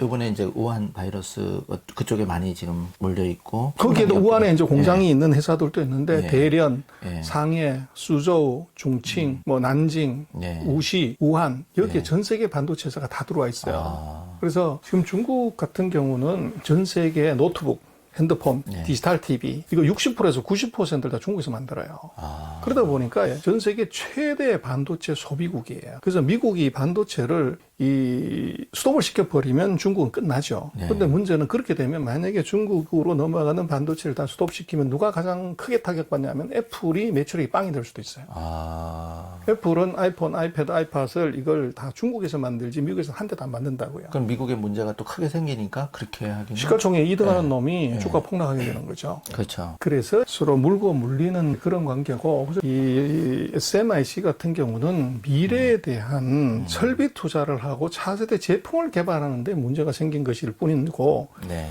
지금 장사는 풀캡합니다. 예. 그러니까 가동률이 거의 100%예요. 그래서 그건 왜 그러냐면 지금 IT 기기 코로나19 때문에 아이러니하게도 집에서만 있고 이러다 보니까 노트북, 핸드폰, 디지털 TV의 수요가 늘어난 거예요. 예, 오히려 더. 그렇죠. 예, 발전. 근데 문제는 거기에 들어가는 칩은 그렇게 최첨단 이게 아니단 말이에요. 그래서 그러고 이제 국내 안에서 이게 조달이 가능하기 때문에 지금 SMIC의 최첨단 하이 퀄리티 제품은 삼성이나 예를 들면 TSMC가 만들어주지만 이 로그레이드 같은 경우는 TSMC가 충분히 만들 수 있어요. 아. 그래서 지금 이 삼성 같은 경우는 이제 5나노, 뭐 7나노를 만드는데 이 SMIC는 14나노 정도를 해요. 네. 그래서 한 3세대 정도 뒤져있기 때문에 그 제품은 수요가 지금 넘쳐나는 거예요. 아. 그러니까 기업 이익이나 이런 것은 걱정할 필요가 전혀 없는 상태로 가고 있고 또 거기에 납품을 하는 이 재료라든지 장비라든지 소재 회사들은 뭐 순이익 증가율이 50%, 100%, 200%씩 늘어나죠. 네. 그래서 이제 그게 좀 다른 점인데 문제는 앞으로의 투자에 있어서 미국이 제재를 해서 첨단 라인을 건설하는데 문제가 있다. 그것 때문에 주가들이 조정을 받고 있는 것이고, 그래서 이제 걱정을 할 수 있는 것은 이제 미국이 제재한다고 그랬을 때 중국이 정말 자초해서 우리도 안 되는갑다 그래서 포기를 할 거냐, 아니면 네. 못 먹어도 고냐. 아. 그래서 이게 못 먹어도 고를 해가지고 국산을 해버리면 어떻게 되냐는 거예요.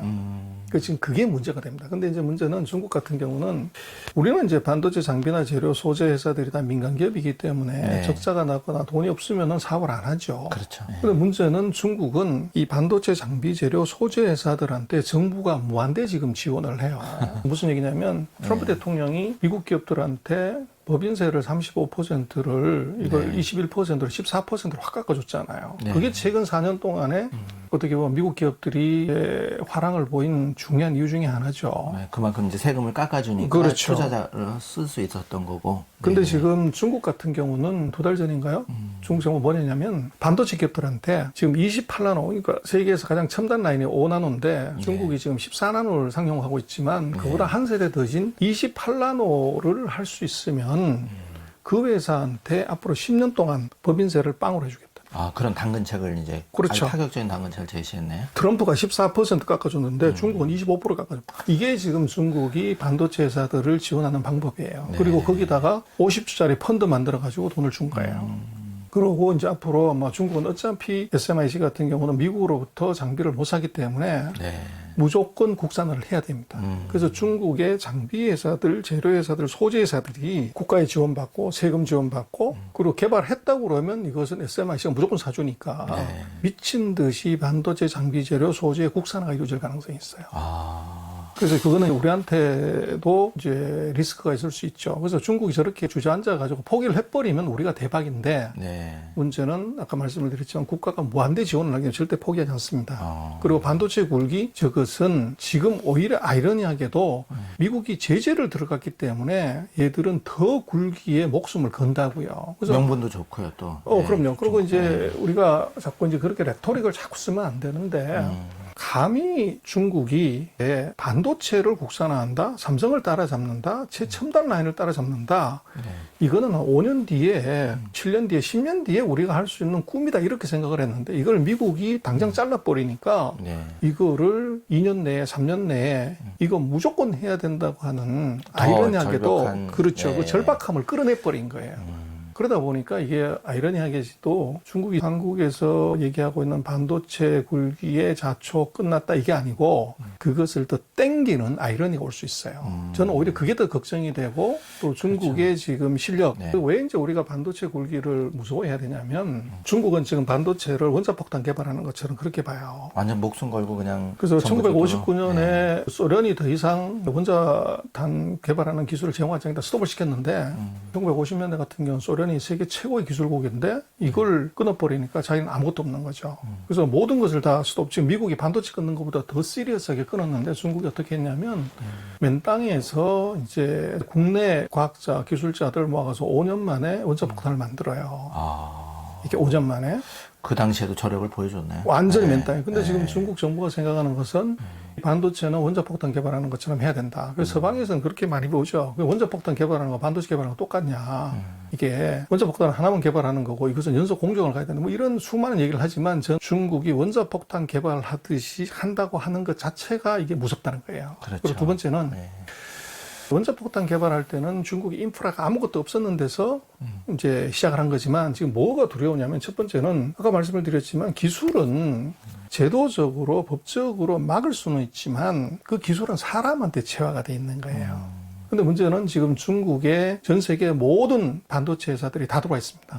벌써 10년, 20년 공장을 오퍼레이션 하기 때문에 네. 거기서 중국인 엔지니어가 이미 길러져 있다는 거예요. 두 번째 더 이제 문제가 되는 것은 실리콘밸리에 거기에 반도체 공장 엔지니어들의 60, 70%가 인도 중국 애들이에요. 그중에 절반 가까이가 중국인 엔지니어인데 이 사람들이 우리 조국이 지금 나를 부른다.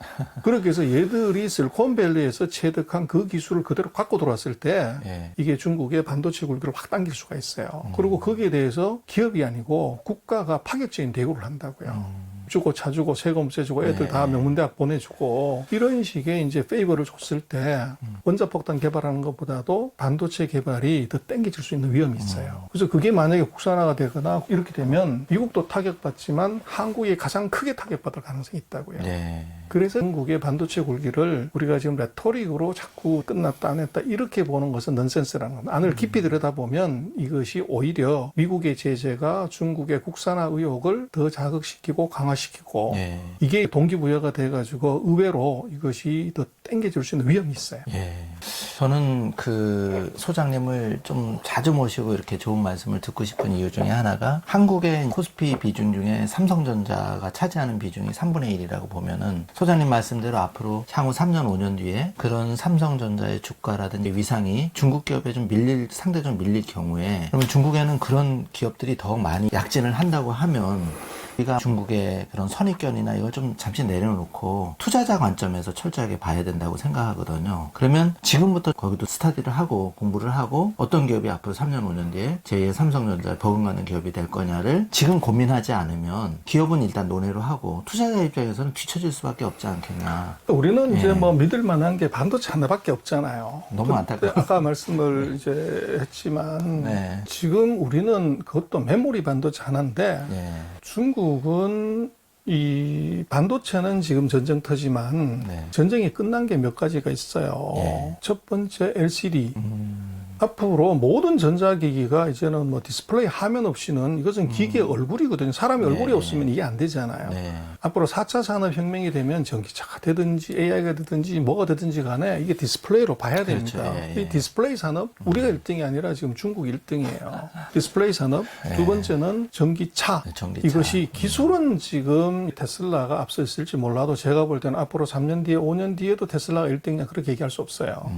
그리고 세계 최대 시장이 여기 있는 전기차 시장. 그리고 또 있는 것이 전기차의 핵심 산업은 배터리 시장. 네. 배터리도 이거 세계 최대 시장이고 최대 점유율을 가진 게 이미 이게 한국이 아니라 중국이 돼버렸단 말이에요. 네. 예. 그리고 지금 이제 보여지는 자율주행 자동차 이것도 이제 굉장히 중요한데 네. 미국이나 한국이나 유럽은 수많은 규제 때문에 이게 잘 안 되고 있지만 뭐 구글은 아직도 테스트하고 있는데 중국의 바이두는 자율 전기 버스 드라이버 라이선스를 이미 받았어요. 그리고 베이징에서 10월 달인가 그 자율주행 택시 라이선스를 받았어요. 그 택시가 사람 없이 돌아다니는 거죠. 그런 이제 AI 측면에서도 지금 이게 세계 최대로 지금 가고 있고 또 지금 얘기를 많이 하지만 모더나나 예를 들면 이제 그 화이자의 백신 얘기를 하는데 지금 3상을 들어간 WHO가 11월 달에 발표한 거 보면 전 세계에서 3상을 들어간 이 코로나 백신 회사가 10개가 있어요. 근데 그 중에서 화이자하고 우리는 그 모더나를 많이 보고 언론을 하지만 그 중에 5개 회사가 중국 회사입니다. 그러면 이런 IT나 이런 분야뿐만 아니라 중국의 그 바이오 제약 회사들도 약진을 한다는 말씀이신 거죠? 그렇죠. 지금 그 코로나19 백신을 3상을 들어간 회사가 전 세계 10개가 있는데 그 10개 그 중에 5개가 중국 회사예요. 시노팍, 시노밤, 뭐 켄시노 그리고 이번에 화이자하고 이 바이오엔텍이라고 하는 독일 회사가 화이자하고 같이 개발하는데 자세히 보면요. 거기 한 개사가 더 있습니다. 이게 포슨 파마섹슈얼이라고 되어 있는 영어로는 그게 뭐냐면 복성제약이다. 그 복성제약이 상해에 있는 회사지만 그 회사가 중국 회사입니다.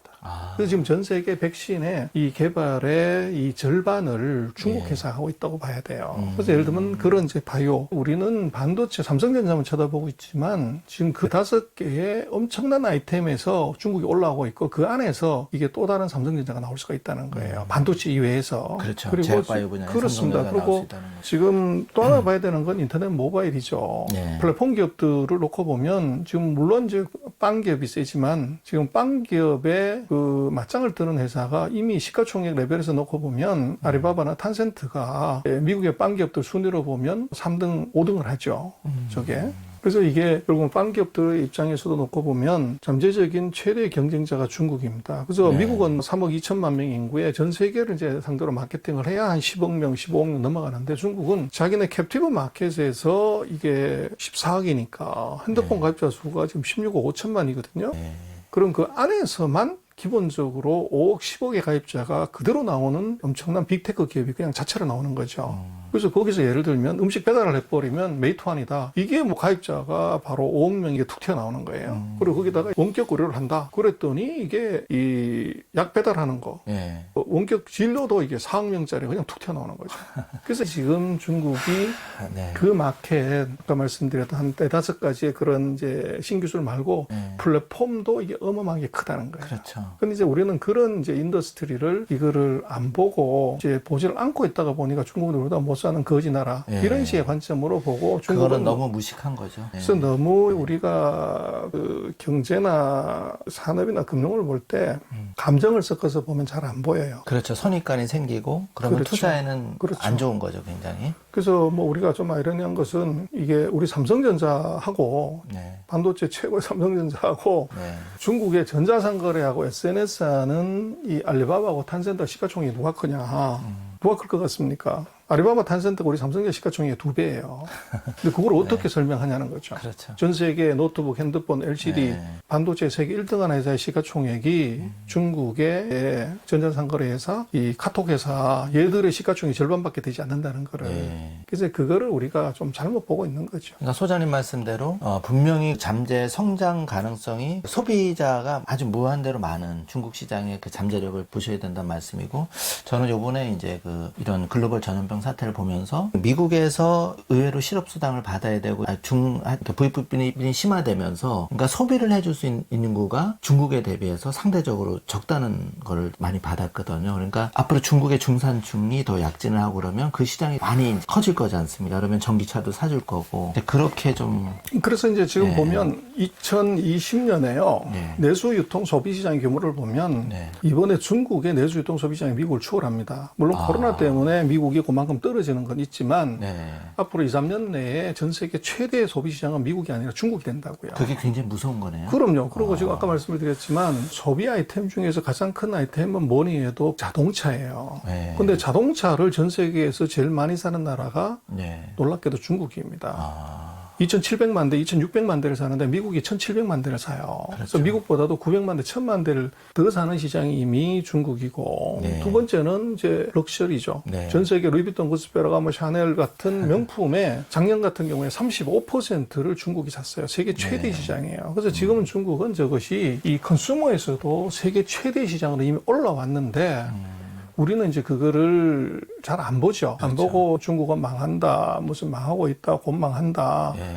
그걸로 계속적으로 이제 점철을 하고 있고, 이제 보면은 뭐 중국이 부동산 때문에 망했다, 무슨 국유기업이 부도나서 이거 망했다, 뭐 네. 회사채 시장이 이게 가서 망했다, 뭐 지방부채 때문에 망했다. 이런 얘기들을 최근 그 2, 3년 동안 줄창 했었죠. 그렇죠. 너무 이게 극단적으로 나눠져 있다 보니까. 그래서 이제 그게 결국은 시간이 지나면 답을 주는 건데, 네. 어느 것 하나도 지금 맞는 것이 아니고 금년 같은 경우 코로나19가 이렇게 터졌는데 전 세계 유일하게 플러스 성장하는 놈이 저놈이단 말이에요. 그러니까 그리고 지방부채는 얄밉지만 뭐 참, 네. 중국만 넣은 게 아니라 전 세계가 다 늘었는데도 중국 멀쩡하게 있고 그러니까 예. 국유기업이 부도나서 뭐 인건비를 못 준다 이런 이제 엉터리 얘기들을 계속 하는 거죠. 근데 문제는 그렇죠. 우리도 그렇습니다만 국유기업이 이게 부도가 날 수가 있나요? 저게. 그렇죠. 그래서 보면은 우리가 중국에 대해서 아까도 말씀을 드렸지만 감정을 넣어서 이제 보고 또 부분의 일부분의 아주 작은 사안을 중국 전체 14억으로 확대 해석해서 얘기를 해버리는 거죠. 그렇죠. 그러면 안 되고. 그리고 우리 같은 경우는 이제 중국한테 최근 3년 동안 당한 게 있기 때문에 예. 그게 심정적으로 동조하면서 이것을 팩트를 제대로 체크를 안 하는 겁니다. 그렇죠. 그러다 보니까 아까 네. 말씀드린 그런 4, 5개, 5개 부분에서 이제 세계 최대의 시장이 되고 있고 거기서 삼성전자의 2배가 되는 시가총액이 튀어나오는 예. 기업이 있음에도 불구하고 그걸 우리가 못 보는 거죠. 네. 그러니까 이번 시간에는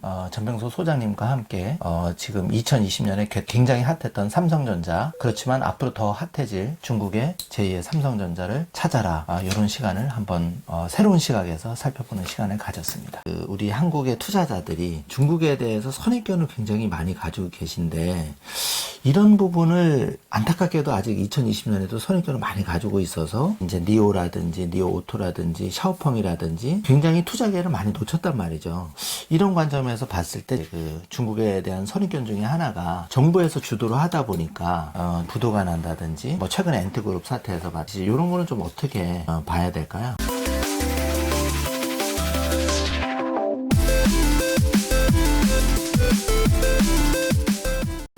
좀 구분해 봐야 되는데요. 네. 첫 번째는 국유기업의 부도 사태. 네. 두 번째 이제 엔트그룹의 상장 중지. 네. 그리고 최근에 이제 미국에서 그 트럼프 대통령이 네. 그 미국에 상장된 중국 기업들 회계 감사 안 받는 거 다 상장 폐지시켜 버리겠다는 세 가지 문제를 좀 나눠봐야 돼요. 네. 첫 번째 그 중국의 국유기업, 네. 뭐 이제 용매 에너진 회사가 네. 국유기업이 회사채 부도를 하나 냈고 네.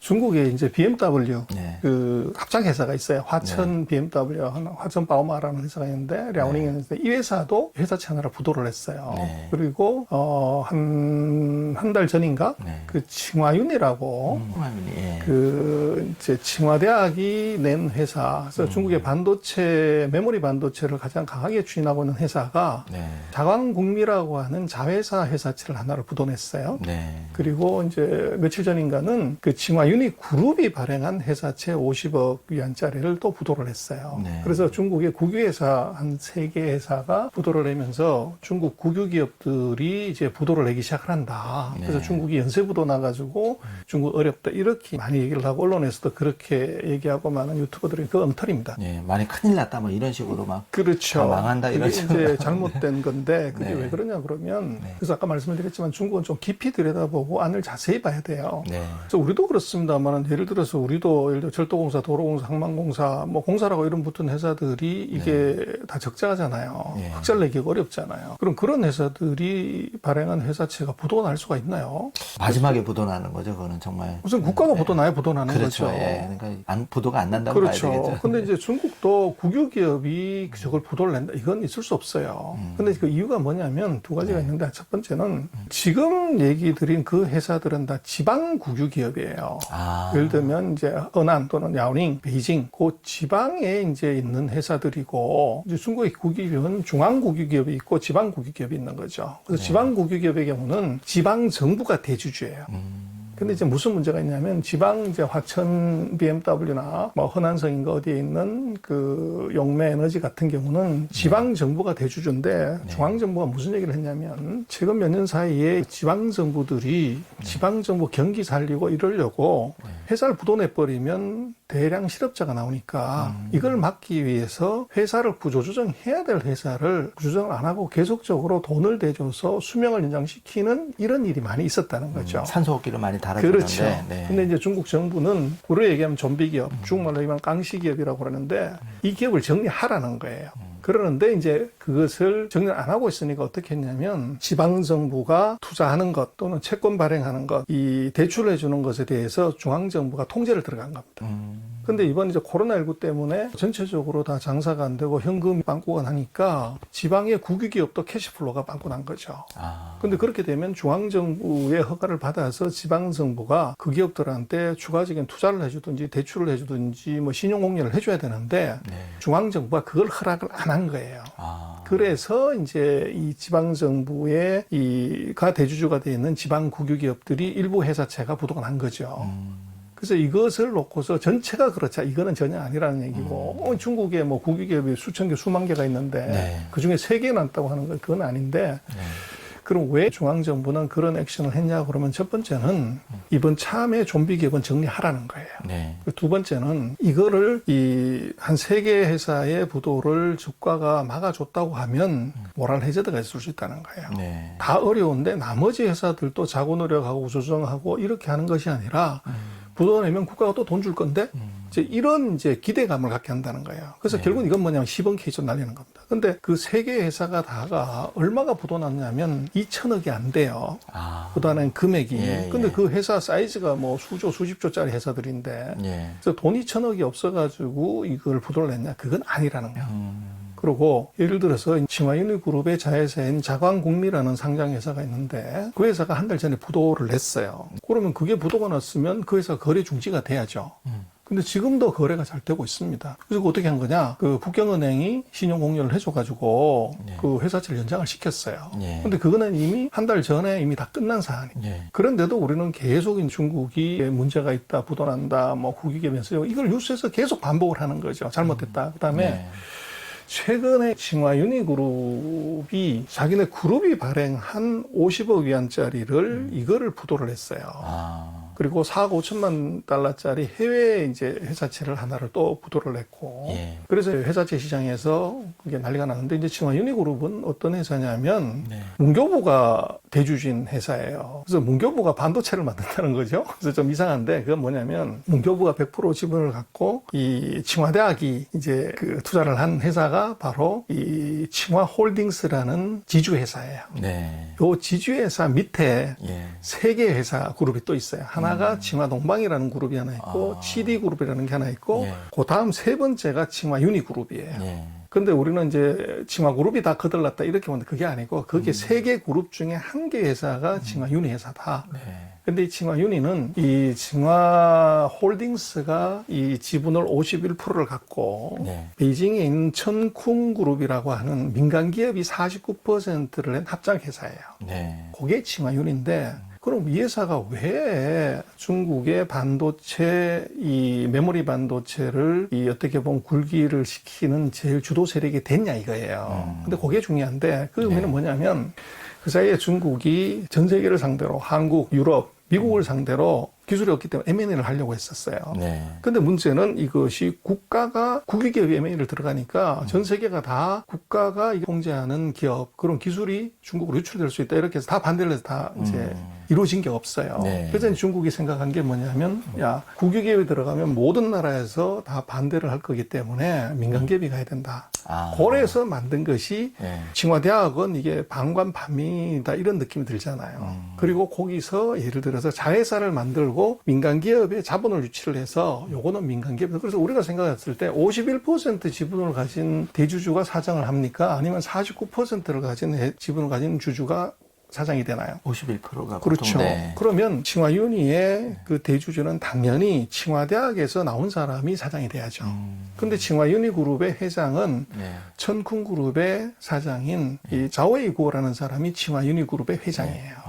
그래서 이것은 국유기업을 양을 탈을 쓴 늑대 요거를 껍데기만 민간기업으로 만들고 그래서 이 기업이 나서서 한국의 모 반도체 회사 또 미국의 마이크론 이걸 M&A를 하고 시도를 했는데 다 실패를 했죠. 네. 이제 그런 구조로 되어 있다는 것이고 그래서 중국 정부는 그 반도체 굴기를 위해서 메모리 쪽은 이 칭화윤희 그룹을 통해서 한번 해보려고 했는데 문제는 칭화윤희 그룹의 민간 경영자가 실력을 제대로 발휘를 못했던 거죠. 그리고 벌써 이제 뭐 4, 5년이 지났는데도 아무 성과가 지금 없었다고요. 그리고 이제 칭화윤희 그룹을 놓고 보면 그럼 이 경영자가 칭화윤희 중국의 반도체 메모리 반도체 국산을 해서 올인을 해야 되는데 이 사람이 관여하고 있는 회사를 보면 사이트를 조회를 보면 127개 기업에 예. 이 사람이 뭐 대주주, 사장, 회장 이렇게 돼 있어요. 그러면 이 칭화대학 입장에서 놓고 보면 민간 기업의 경영자를 모셔다가 정말로 올인해서 뭔가를 보여주기를 원했는데 이게 전혀 안 됐다는 거죠. 그래서 결국은 제가 볼 때는 이것의 답은 뭐냐 그러면 경영자를 갈아야 된다. 그래서 이번에 이제 나타나는 걸 보면 두 가지 현상이 나타나는데 제가 볼 때는 그 부도를 국가 기업이 51% 가진 기업을 부도내냐 그건 아니고 이것을 하나를 안 막아줌으로 인해서 이것의 귀책 사유가 경영자인 당신이 회사에서 내부 캐시플로우를 못 만들어서 그렇다는 걸로 귀책을 하려고 한 거죠.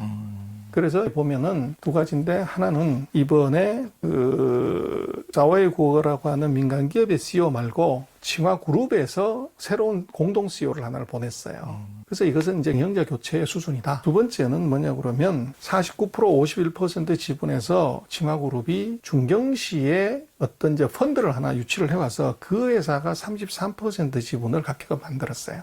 그렇게 되면 칭화그룹, 중경시 합치면 66%가 되는 거죠. 네. 개인 기업은 33%. 그럼 언제든지 민간 기업 경영자를 잘라버릴 수가 있는 거죠. 그래서 그 스토리가 지금 칭화윤희의 이번에 회사채 부도의 배경이에요. 그래서 제가 볼 때는 이것은 국유기업이 연쇄적으로 부도나고 중국의 대표적인 반도체 회사가 부도나서 이 반도체 굴기가 엉망이 되고 이거는 완전히 다른 스토리라는 거야. 거기에 배경은 민간한테 맡겨놨던 그 경영에 문제가 있기 때문에 그것을 정부가 직접적으로 이제는 관여를 해서 이것을 빠른 시간 내에 정상화를 시키겠다. 요게 핵심입니다. 그래서 그것을 그런 식으로 지금 뭐 중국 국유기업들이 다 부도난다 이렇게 보는 것은 완전 넌센스다. 그래서 제가 몇 차례 말씀을 드렸지만 중국은 자세히 깊이 보지 않으면 우리식으로 해석하면 무조건 틀린다. 그렇게 봐야 되고 네. 두 번째는 회계 투명성 문제예요. 네. 그래서 미국이 지금 그 트럼프 대통령이 이제 중국 기업들이 미국에 상장한 거 네. 이거 다 상장 폐지시켜 버리겠다. 그래서 이제 의미는 뭐냐면 미국 돈으로 중국이 기술 개발하고 미국을 다시 공격한다고 보는 거죠. 네. 근데 이제 문제는 뭐냐면 중국은 어떤 태도를 보이냐면 알리바바나 탄센트가 이게 중국에서 다 장사를 하면서 네. 얘들이 이제 미국하고 홍콩에 상장해서 미국 투자가들의 배를 불린다 이렇게 보는 거예요. 똑같은 현상을 놓고도 서로가 생각이 달라요. 네. 근데 누구가 맞냐는 것은 주먹이 어떻게 생겼냐면 저쪽에서 보면 튀어나오고 이쪽에서 보면 그렇죠. 들어갔다고 보는 거죠. 예, 예. 그래서 이제 재미난 것은 트럼프가 중국 기업들 미국에 상장된 거 다 상장 폐지시켜버리고 펀드 사지 말고 지수 편입해서 다 뺀다 그러는데 중국은 다 와라. 미국에서 공장 빼가지고 다 상해나 이쪽으로 모래 다 상장시켜줄게. 거기서의 배경은 뭐냐면 우리가 죽어라고 일한 이득을 미국 투자가는 손에 피 한 방울 안 묻히고 다 먹는다고 이렇게 보는 거예요. 그래서 중국 기업들이 미국에 상장된 게 보면 대략 한 350개 가까이 되는데 시가총액이 2조 5천억 달러예요. 만약에 이것이 홍콩으로 이제 이전을 하게 된다 그러면 홍콩 시총의 거의 30-40%가 됩니다. 그래서 트럼프가 홍콩을 죽이겠다고 하는 것이 이게 아이러니하게도 미국에서 상장된 중국 기업이다 홍콩으로 와버리면 오히려 홍콩 마켓캡이 30-40%더 늘어나는 효과가 생겨요. 그래서 이게 서로 다른 문제고, 그래서 한국의 많은 투자가들이 중국 기업들 회계를 어디서 받았냐, 감사를. 그래서 이제 조건은 뭐냐면 그 샤베녹슬리법에 따르면 미국에 상장되어 있는 기업들은 다 미국 회계감리위원회에 회계위원회에 감사를 받아야 돼요. 감리를 받아야 돼요. 근데 이제 중국하고 미국은 뭔 짓을 했냐면 미국이 중국 기업을 유치를 하려고 중국 기업의 경우는 회계감리를 중국 감독원이 감리한 것을 그냥 받아주는 걸로 MOU를 해버린 거예요. 그래서 중국 안에 있는 기업들이 어떻게 회계감리를 했는지 미국의 회계감리원은 잘 모르는 거죠. 그래서 이제는 뭐냐면 중국에 있는 기업들의 회계감리 자료도 미국이 회계감리를 하게끔 요걸 2022년부터 이거를 실시하겠다는 거죠. 거기다 회계 자료를 내지 않으면 그러면 3년 연속이 되면 이거는 상향 폐지를 시키겠다는 거예요. 그게 이번에 미국이 얘기하는 회계 감리에 관련된 이제 부실 회계를 얘기를 해요. 근데 지금 한국의 투자가들이 중국 기업들 미국에 상장한 거 재무제표를 봤더니 회계 감사가 다가 미국 회계법인이 감사를 했다는 거예요. 그럼 문제가 없다 이렇게 생각을 해요. 근데 뭐가 잘못됐냐면 지금 미국에 상장되어 있는 중국 기업들은 이것이 다 페이퍼 컴퍼니입니다. 그래서 그걸 이제 VI 구조라고 그러는데 그 중국에 상장되어 있는 기업들은 중국 기업이지만 그래서 이게 어떻게 되냐면 인터넷 기업 예를 들면 아리바바나 뭐 이런 기업들 싱동이나 이런 기업들은 이게 외국인들이 인터넷 서비스에서는 투자를 못하게 돼 있어요. 근데 문제는 아리바바보다 돈이 필요했으니까 예를 들면 야후라든지 소뱅의 손정희한테 투자를 받아요. 근데 그건 외국인이 투자를 하는 것이기 때문에 이것은 투자 금지 업종에 투자하는 건 불법이에요. 위법이라고요. 그래서 어떻게 했냐면 이 아리바바를 그 케이만 예를 들면 이제 그 면세 지역에다가 페이퍼 컴퍼니 하나 만드는 거죠. 요 회사가 홍콩에다가 면세 지역에다가 100% 자회사를 페이퍼까지 또 하나 만들고 이 회사가 중국 안에 또 다른 페이퍼 컴퍼니 하나 또 만들어요. 그래서 이건 서로 100% 지분을 갖고 있는데 이 회사가 이게 지분을 투자를 하게 되면 불법이에요. 야구나에게. 그래서 뭐를 했냐 그러면 이 회사가 아리바바한테 대출을 해주는 거예요. 그러면 이건 예를 들어서 우리가 국민은행이 제가 아리바바예요. 저한테 대출을 1,000억을 해줬어요. 그럼 저한테 대출을 하신 거기 때문에 우리 회사의 이익을 예를 들면 KB은행이 연결 재무제표를 작성할 필요가 없죠. 대출해준 기업들의 재무제표를 연결을 안 하지 않습니까? 요렇게 만들고 대신 저하고 계약을 해서 1,000억에 해당되는 그 금액만큼을 지분을 담보로 잡은 겁니다. 6가지 계약을 동시에 해버리는데 그렇게 되면 실제적으로 그 지분을 갖는 거하고 똑같은 효과를 가지게 돼요. 그게 VIE 구조예요. 그래서 그렇게 되다 보니까 법적으로는 이것이 대출을 해준 것이기 때문에 이게 연결 재무제표를 작성할 의무가 없으니까 감사를 받고 상장을 하는 것은 저 케이만에 있는 페이퍼 컴퍼니가 뉴욕 스탁 익스체인지에 나스닥에 상장이 된 거예요. 그 감리는 미국 회계법인이 감리를 한 거고 여기에 실제적인 실체기업 이것은 중국 회계법인이 감리를 한 거죠. 근데 이것은 연결 재무제표를 작성할 필요가 없는 것이 이건 대출회사이기 때문에 대출해 줬기 때문에 그 구조로 해서 재무제표를 들여다보면 전부 미국계 회계법인 글로벌 회계법인이 감사를 한 걸로 나와요. 그래서 우리 문제 없다 이렇게 하면 안 된다는 거예요. 그래서 미국이 얘기하는 것은 그게 아니고 여기 있는 실체 자회사 대출을 해준 이 본체 회사들의 재무자료가 다 내놓으라는 겁니다. 그래서 그게 다른 점이에요. 그래서 그게 이제 2022년 1월부터 되는 것이고 그렇다고 하더라도 이게 바로 이제 부도가 나냐 이게 아니고 뭐 부실 해결 이게 아니고 3년 연속으로 걸려야 돼요. 그러면 2024년에 문제가 됐을 때 상장 폐지가 되는 거예요. 지금 액션을 간다고 하더라도. 그래서 지금 그것을 갖고서 뭐 상장 폐지되면 어떡하냐 이거하고는 관계없다는 거죠. 그래서 그 안에 스토리들은 아까도 말씀을 드렸지만 그것만 보고 판단하면 안 된다. 안에 들어가는 스토리를 2단계를 더 들어가서 확인하고 또 거기에 실행을 하려고 하는 기한 이걸 놓고 보면 시작은 2022년 1월부터고 그것이 3년 연속으로 가야 되기 때문에 실제적으로는 2024년에 퇴출이 되든지 말든지 하는 것이고 그 사이에 예를 들면 중국 기업들이 생각을 하겠죠. 국내 기업이 부실하다 그러면 자진 상장 폐지를 하든지 아니면 이제 그 사이에 부실회계가 있었으면 그것을 수정 재무제표를 만들든지 뭐 이런 이제 조치를 취하겠죠. 그래서 지금 그 중국 기업들의 회계 부실 문제는 당장에 걸리는 문제가 아니다. 그리고 이제 이것이 근본적인 문제는 이제 미국 시장에서 중국 기업을 퇴출시키려고 하는 트럼프의 의도가 있었는데 문제는 정부가 바뀌었다는 거예요. 바이든도 그렇게 생각하는 것이냐? 근데 제가 볼 때는 굉장히 물론 회계 투명성은 더 심각하게 봐야 되겠지만 월스트리트 입장에서는 2조 5천억짜리 기업들이 다 빠져서 갚버리면 네. 이 그만큼 수수료 수입부터 시작해서 IB 수입을 못 받게 되죠. 그렇죠. 문제가 생기죠. 그래서 월스트리트 예. 입장에서는 중국 기업들이 싹 빠져서 앞으로 상장을 안 한다 그러면 이게 미국 금융계 입장에서는 수수료를 못 받는 문제가 생겨요. 그렇죠. 예. 그래서 이제 바이든 정부는 아까 말씀을 드렸지만 실리콘밸리하고 월스트리트 돈을 많이 받았기 때문에 지금 트럼프가 전한 이 이제 행정명령이 예. 계속 지속이 될 거냐 네. 그것은 퀘스천이 있다는 거예요. 네. 소장님, 그러면 여기서 이제 그렇게 어떻게 보면 중앙 정부가 지방 그 정부의 맞배기로 경영을 더 건전하기 위해서 부도를 내는 거는 충분히 이해가 갔는데, 이번에 시장의 큰 이슈가 엔트그룹이 그 며칠 남겨두고 중지가 됐지 않습니까? 그거는 또 어떻게 봐야 될까요? 그거는요, 예. 이제 우리는 그것도 이제 좀 깊이 들여다보지 않기 때문에 그런데 우리 언론이나 뭐 유튜브 방송들에서는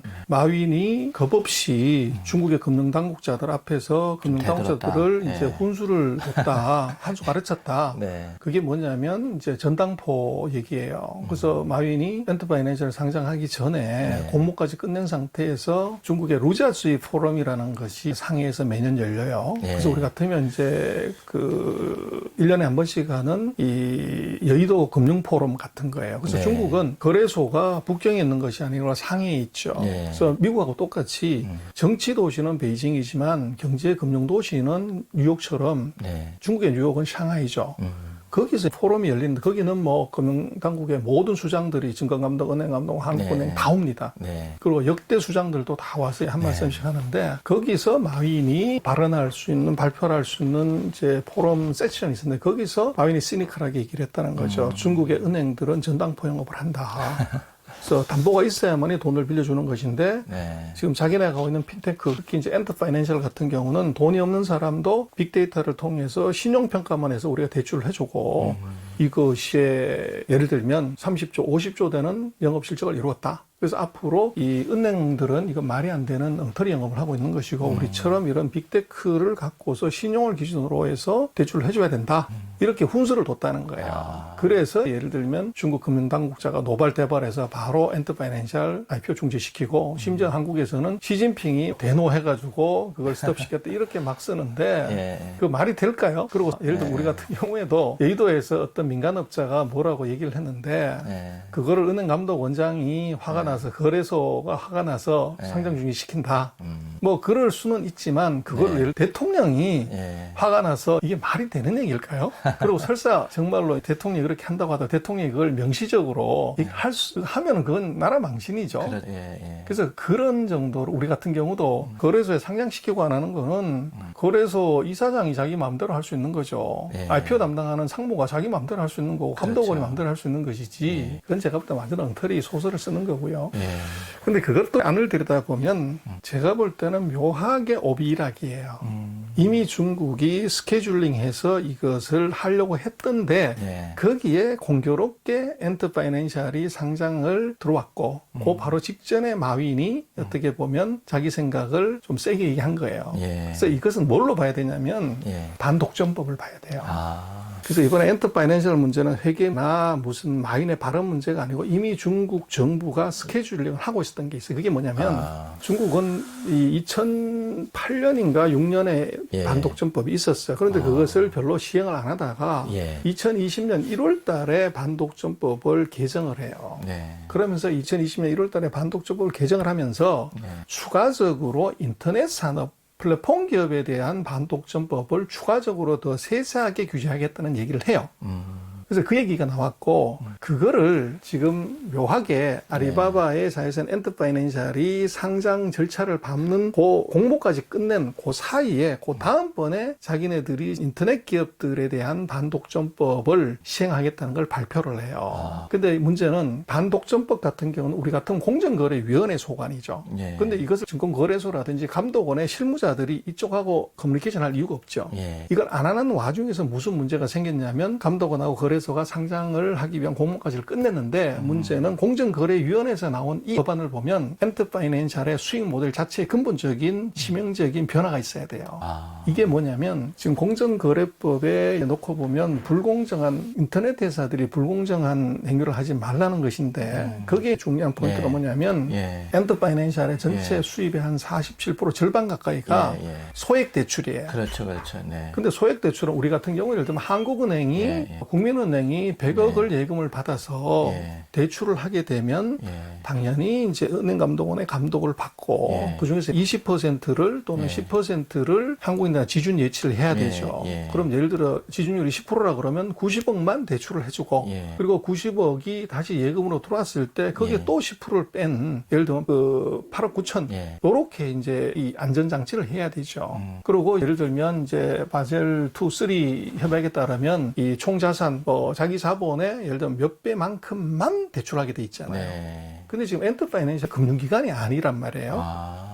그냥 IT 기업이니까 이게 그렇게 되면 이제 예를 들면 엔터파이낸셜 같은 경우는 수신 기능이 없잖아요. 은행은 예금을 받아서 대출을 하는 거잖아요. 회사채 발행해가지고 대출할 수 없잖아요. 근데 엔터파이낸셜은 여신 기능만 있고 수신 기능이 없는데 이 회사가 자본금 몇십억밖에 안 되는 회사가 대출을 뭐 거의 3천억 가까이를 했다. 그지 어떻게 했냐면 자금 조달이 그 자금 조달의 메커니즘이 바로 뭐냐 그런 문제라는 거예요. 그게 뭐냐면 ABS를 쓴 겁니다. 그래서 100억의 자본금이 30억인데 이걸 소액 대출해서 30억을 해주면 매출 채권이 생기죠. 30억을. 그럼 그것은 사실은 대출이 끝이죠. 더 이상 자금이 없으니까. 근데 엔터파이낸셜이 한 것은 그 정책의 허점을 쓴 겁니다. 이 제도에 대한 제한이 없었기 때문에 30억 대출 나간 소액 대출 채권을 이걸 ABS를 만들어서 유동화를 시켜버린 거예요. 그러면 또 30억이 생기는 거죠. 그러면 대출을 해줄 때마다 수수료를 떼먹는 거고 그러면 30억을 또 ABS에 30억에 또 30억을 해주는 거죠.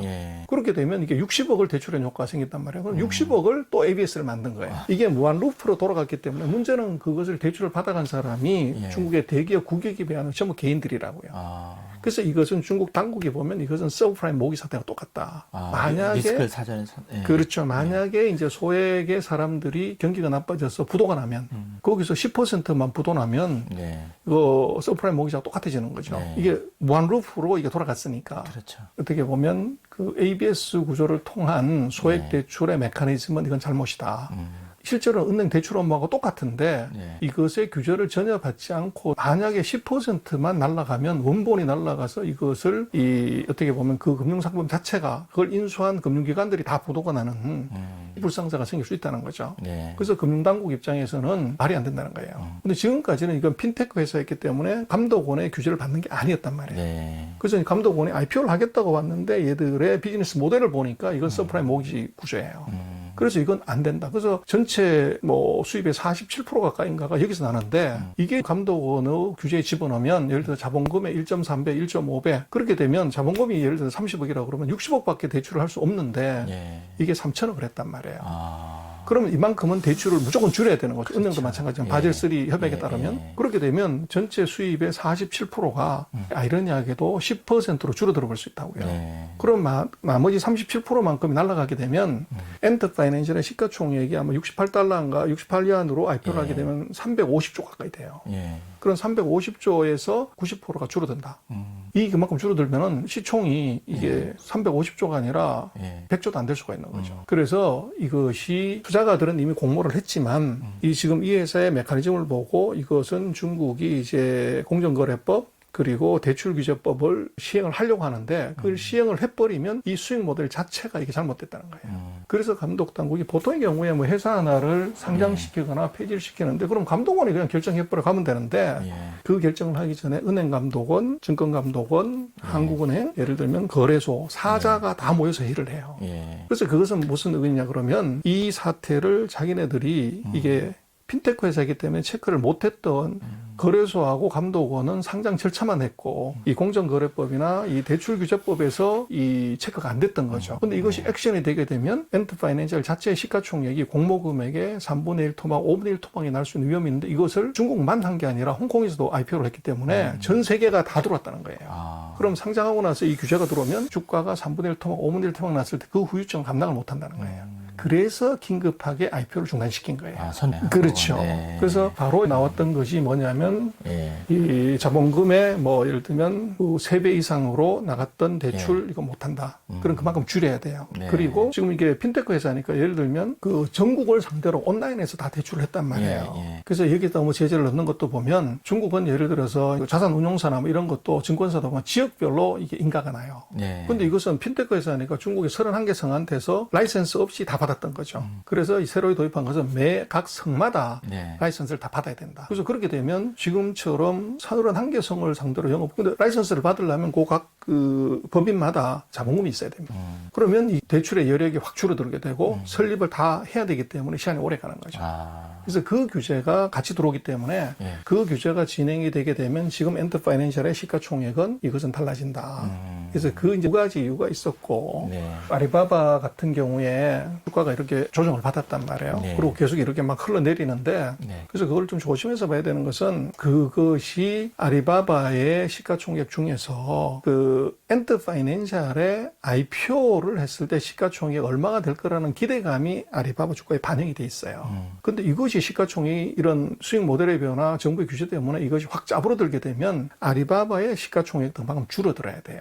그래서 그게 아리바바 주가가 이 10월 이후로 계속적으로 이제 흘러내리는 진짜 이유는 바로 거기에 있어요. 아. 그래서 그것을 이제 안 보고서 뭐 주가 차트만 봤더니 많이 흘러내려서 이걸 사야 된다, 팔아야 된다. 이건 완전 넌센스라는 겁니다. 중국 당국의 규제 그 내용을 정확하게 판단해야만이 이걸 이제 볼 수가 있는 것이고 지금 중국의 플랫폼 기업들이 다가 주가가 이제 헤매는데 그 이유는 뭐냐면 반독점법이 있어요. 그 반독점법을 놓고 보면 예. 이 알고리즘을 통해 가지고 빅데이터를 자기네가 하고 이걸 통해 가지고 경쟁을 제한하거나 상대방을 이제 이 불리하게 만들거나 예. 또 그걸 통해 가지고 자기가 빅데이터를 독점함으로 인해서 고객들한테 이 꼬셔 가지고 매출을 일으키게 하거나 네. 이런 거 다 안 된다는 거예요. 근데 그 조항에 놓고 보면 뭐가 있냐면 예를 들어 51% 지분을 가지면 시장 지배적 사업자죠. 네. 그럼 그놈은 당연히 제재가 맞는데 예. 지금 중국의 반독점법을 놓고 보면 세 가지 조건이 있어요. 두 놈이 예를 들어서 66%를 가지면 이 시장 지배적 사업자로 등록이 돼요. 아. 세 놈이 75%를 가지면 그 세 놈 다 들어가는 거예요. 아, 근데 이게 무슨 문제가 있냐면 인터넷 기업은 속성상 그 위너 테이크스 올 1등 하는 놈이 다 먹죠.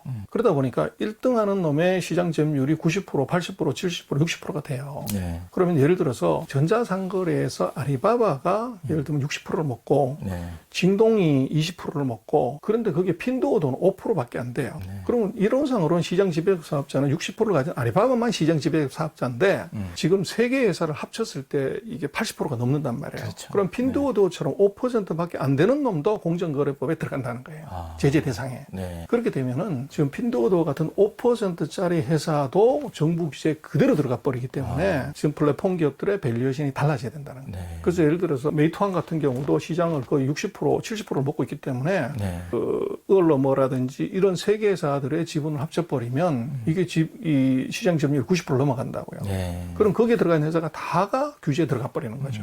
그래서 지금 중국의 플랫폼 기업들이 주가가 다 흘러내리는 이유는 이 반독점법이라는 사안이 들어가 있고 거기에 말씀드렸던 엔터파이낸셜 같은 회사 같은 경우들은 네. 그런 정부 규제가 예정대로 1월 달에 개정하겠다고 그랬고 그 9월 달에 개정안이 나왔고 그것이 시행되려고 하는 그 타이밍에 IPO를 했다는 거예요. 아. 그래서 그 스토리를 모르면 네. 아 중국은 저거 말도 안 되는 나라야. 어떻게 이 공모까지 다 해놓고 역시 신뢰가 없다 막 이런 그렇죠. 식으로 대통령이 원래. 저거를 네, 중단을 시즌 시키는 네. 엉터리 나라야 이렇게 보는 거죠. 그러나 안을 자세히 체크해 보면 중국으로서는 이미 만들어진 플랜이 있었고 플랜을 진행하는 과정에서 묘하게 두 가지 이벤트가 마윈의 이제 어떻게 보면 그 발언 실수 예. 그리고 어떻게 보면 금융당국하고 공정거래당국하고의 커뮤니케이션이 전혀 이루어졌는데 우리도 마찬가지로 그것은 현실적으로 이루어질 수 없는 거죠. 그렇죠. 예. 예. 그게 이제 같이 터졌는데 결과만 놓고 보면 그렇게 얘기할 수 있어요. 근데 그 안을 중국을 깊이 들여다서 놓고 프로세스를 놓고 보면 네. 그렇게 해석을 할 수도 있지만 다른 스토리가 있다는 거예요. 그리고 그것이 그 기업들에 미치는 영향을 놓고 보면 이것은 그냥 시장에서 보는 해프닝으로 볼 수 없습니다. 근본적인 비즈니스 모델에 예. 여기에 문제가 있다는 거예요. 그래서 중국의 플랫폼 기업들의 경우들은 이것은 다시 리밸류에이션 해야 돼. 그냥 주가가 뭐 20% 빠졌다고 10% 빠졌다고 그래서 It's time to buy 이런 거는 아니라는 거. 중국의 정책을 다시 리밸류에이션 해보고 법안이 어떤 영향을 미치는지를 다시 재평가해야 됩니다. 소장님 말씀을 듣고 보니까 엔트그룹이 그 상장해서 직전에 암초를 만난 거는 어떻게 보면 반독점법에 의해서 좀 더 중국도 자본시장이 이제 견고하게 가야지 궁극적으로 미국하고 붙어서 확실하게 이제 주안이 될 수 있을 텐데 복합적으로 좀 봐야 된다는 생각이 드네요. 이제 새로운 투자처를 중국에서 찾는다면 어떤 산업에 주목해야 될까요?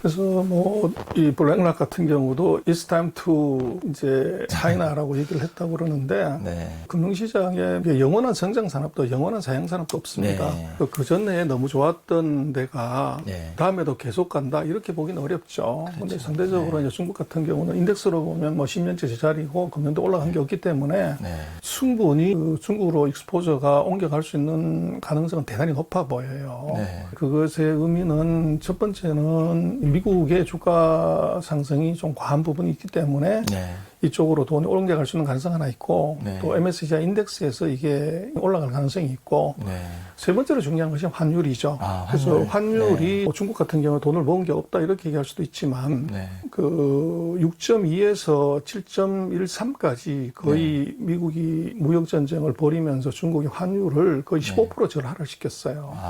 근데 최근에 보면 금년 들어가지고 환율이 7.13인가에서 지금 6.5까지 내려오면 한 8% 절하가 된 거예요. 절상이 된 거예요. 그러면 그냥 돈만 들고 가서 미국에서 일본에서 제로 금리에 돈 빌려가서 중국에 가서 위안화만 샀다고 해도 8% 날로 먹는 거죠. 그리고 날로 먹기 어려우니까 예를 들면 채권을 샀다. 뭐 국채 수익률이 2% 3%니까 리스크가 전혀 없이 중국의 채권만 사도 10%를 먹을 수 있는 찬스가 2020년에 있었다는 거예요.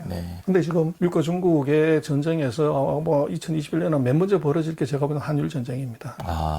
그래서 바이든이 선거 공약에서 명확하게 얘기한 것은 중국이 환율을 조작을 해서 미국의 이익을 탈취하고 있다 이런 얘기를 했거든요.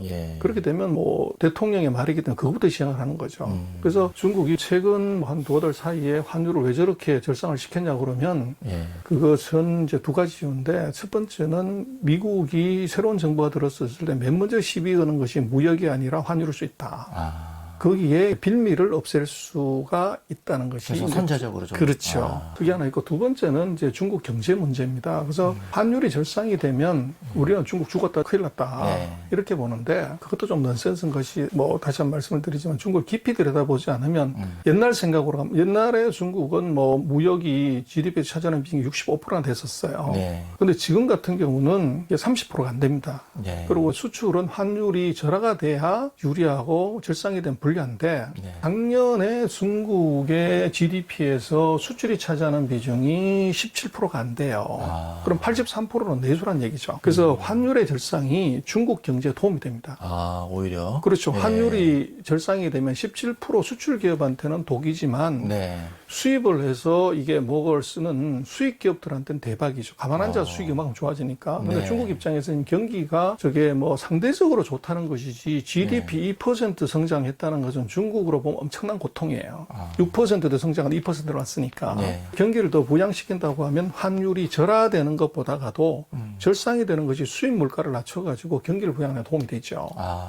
그리고 또 중국이 자본시장을 키워서 부채비를 낮추려고 하면은 환율이 절상이 되는 것이 외국 돈이 중국으로 들어오는데 굉장히 중요한, 아까도 말씀을 드렸지만 8%, 10%의 수익을 날로 먹을 수 있으면 돈이 무조건 들어오는 거죠. 그래서 우리는 뭐 한국에 최근 11월 달인가에 돈이 뭐 55불 들어왔다는 거 가지고 뭐 얘기를 하지만 중국 같은 경우는 금년도에 보면 12달 중에 딱 3달을 빼놓고는 이 코로나19가 극성을 부렸던 3월 달 그리고 이제 트럼프하고 뭐 시진핑이 싸웠던 그 8월, 9월인가 석 달을 빼놓고 나머지 9달은 외국인 자금이 지속적으로 들어왔어요. 그래서 금년도에 중국에 들어온 돈 돈이 거의 한 30조 가까이 됩니다. 그래서 이게 돈이 우리는 뭐 중국에서 돈이 빠진다 이렇게 이제 자꾸 생각하는데 그게 아니고 지속적으로 돈이 들어오고 있는데 그 이유는 뭐냐면 가만 앉아서도 리스크 프리하게 10%를 먹을 수 있다고요. 그것 때문에 들어온 거예요. 그래서 그 세 가지 이유가 이 위안화의 절상의 이유고 이것은 제가 볼 때는 내년에도 지속이 될 가능성이 있어요. 그래서 그런 느낌으로 보면 이 중국의 내년도에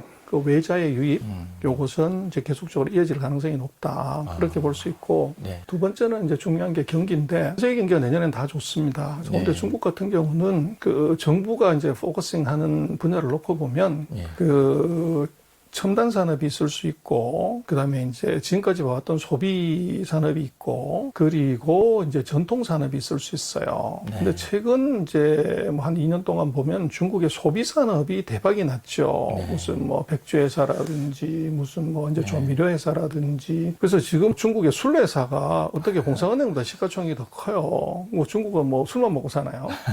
근데 이제 그것이 외국인들의 선호도 있고, 또 지수에 편입되는 것도 있고, ETF가 있기 때문에 그런 현상이 나타났는데, 근데 이제 제가 볼 때는 그 중국의 소비들이 뭐 지속적으로 가는 건 분명해요.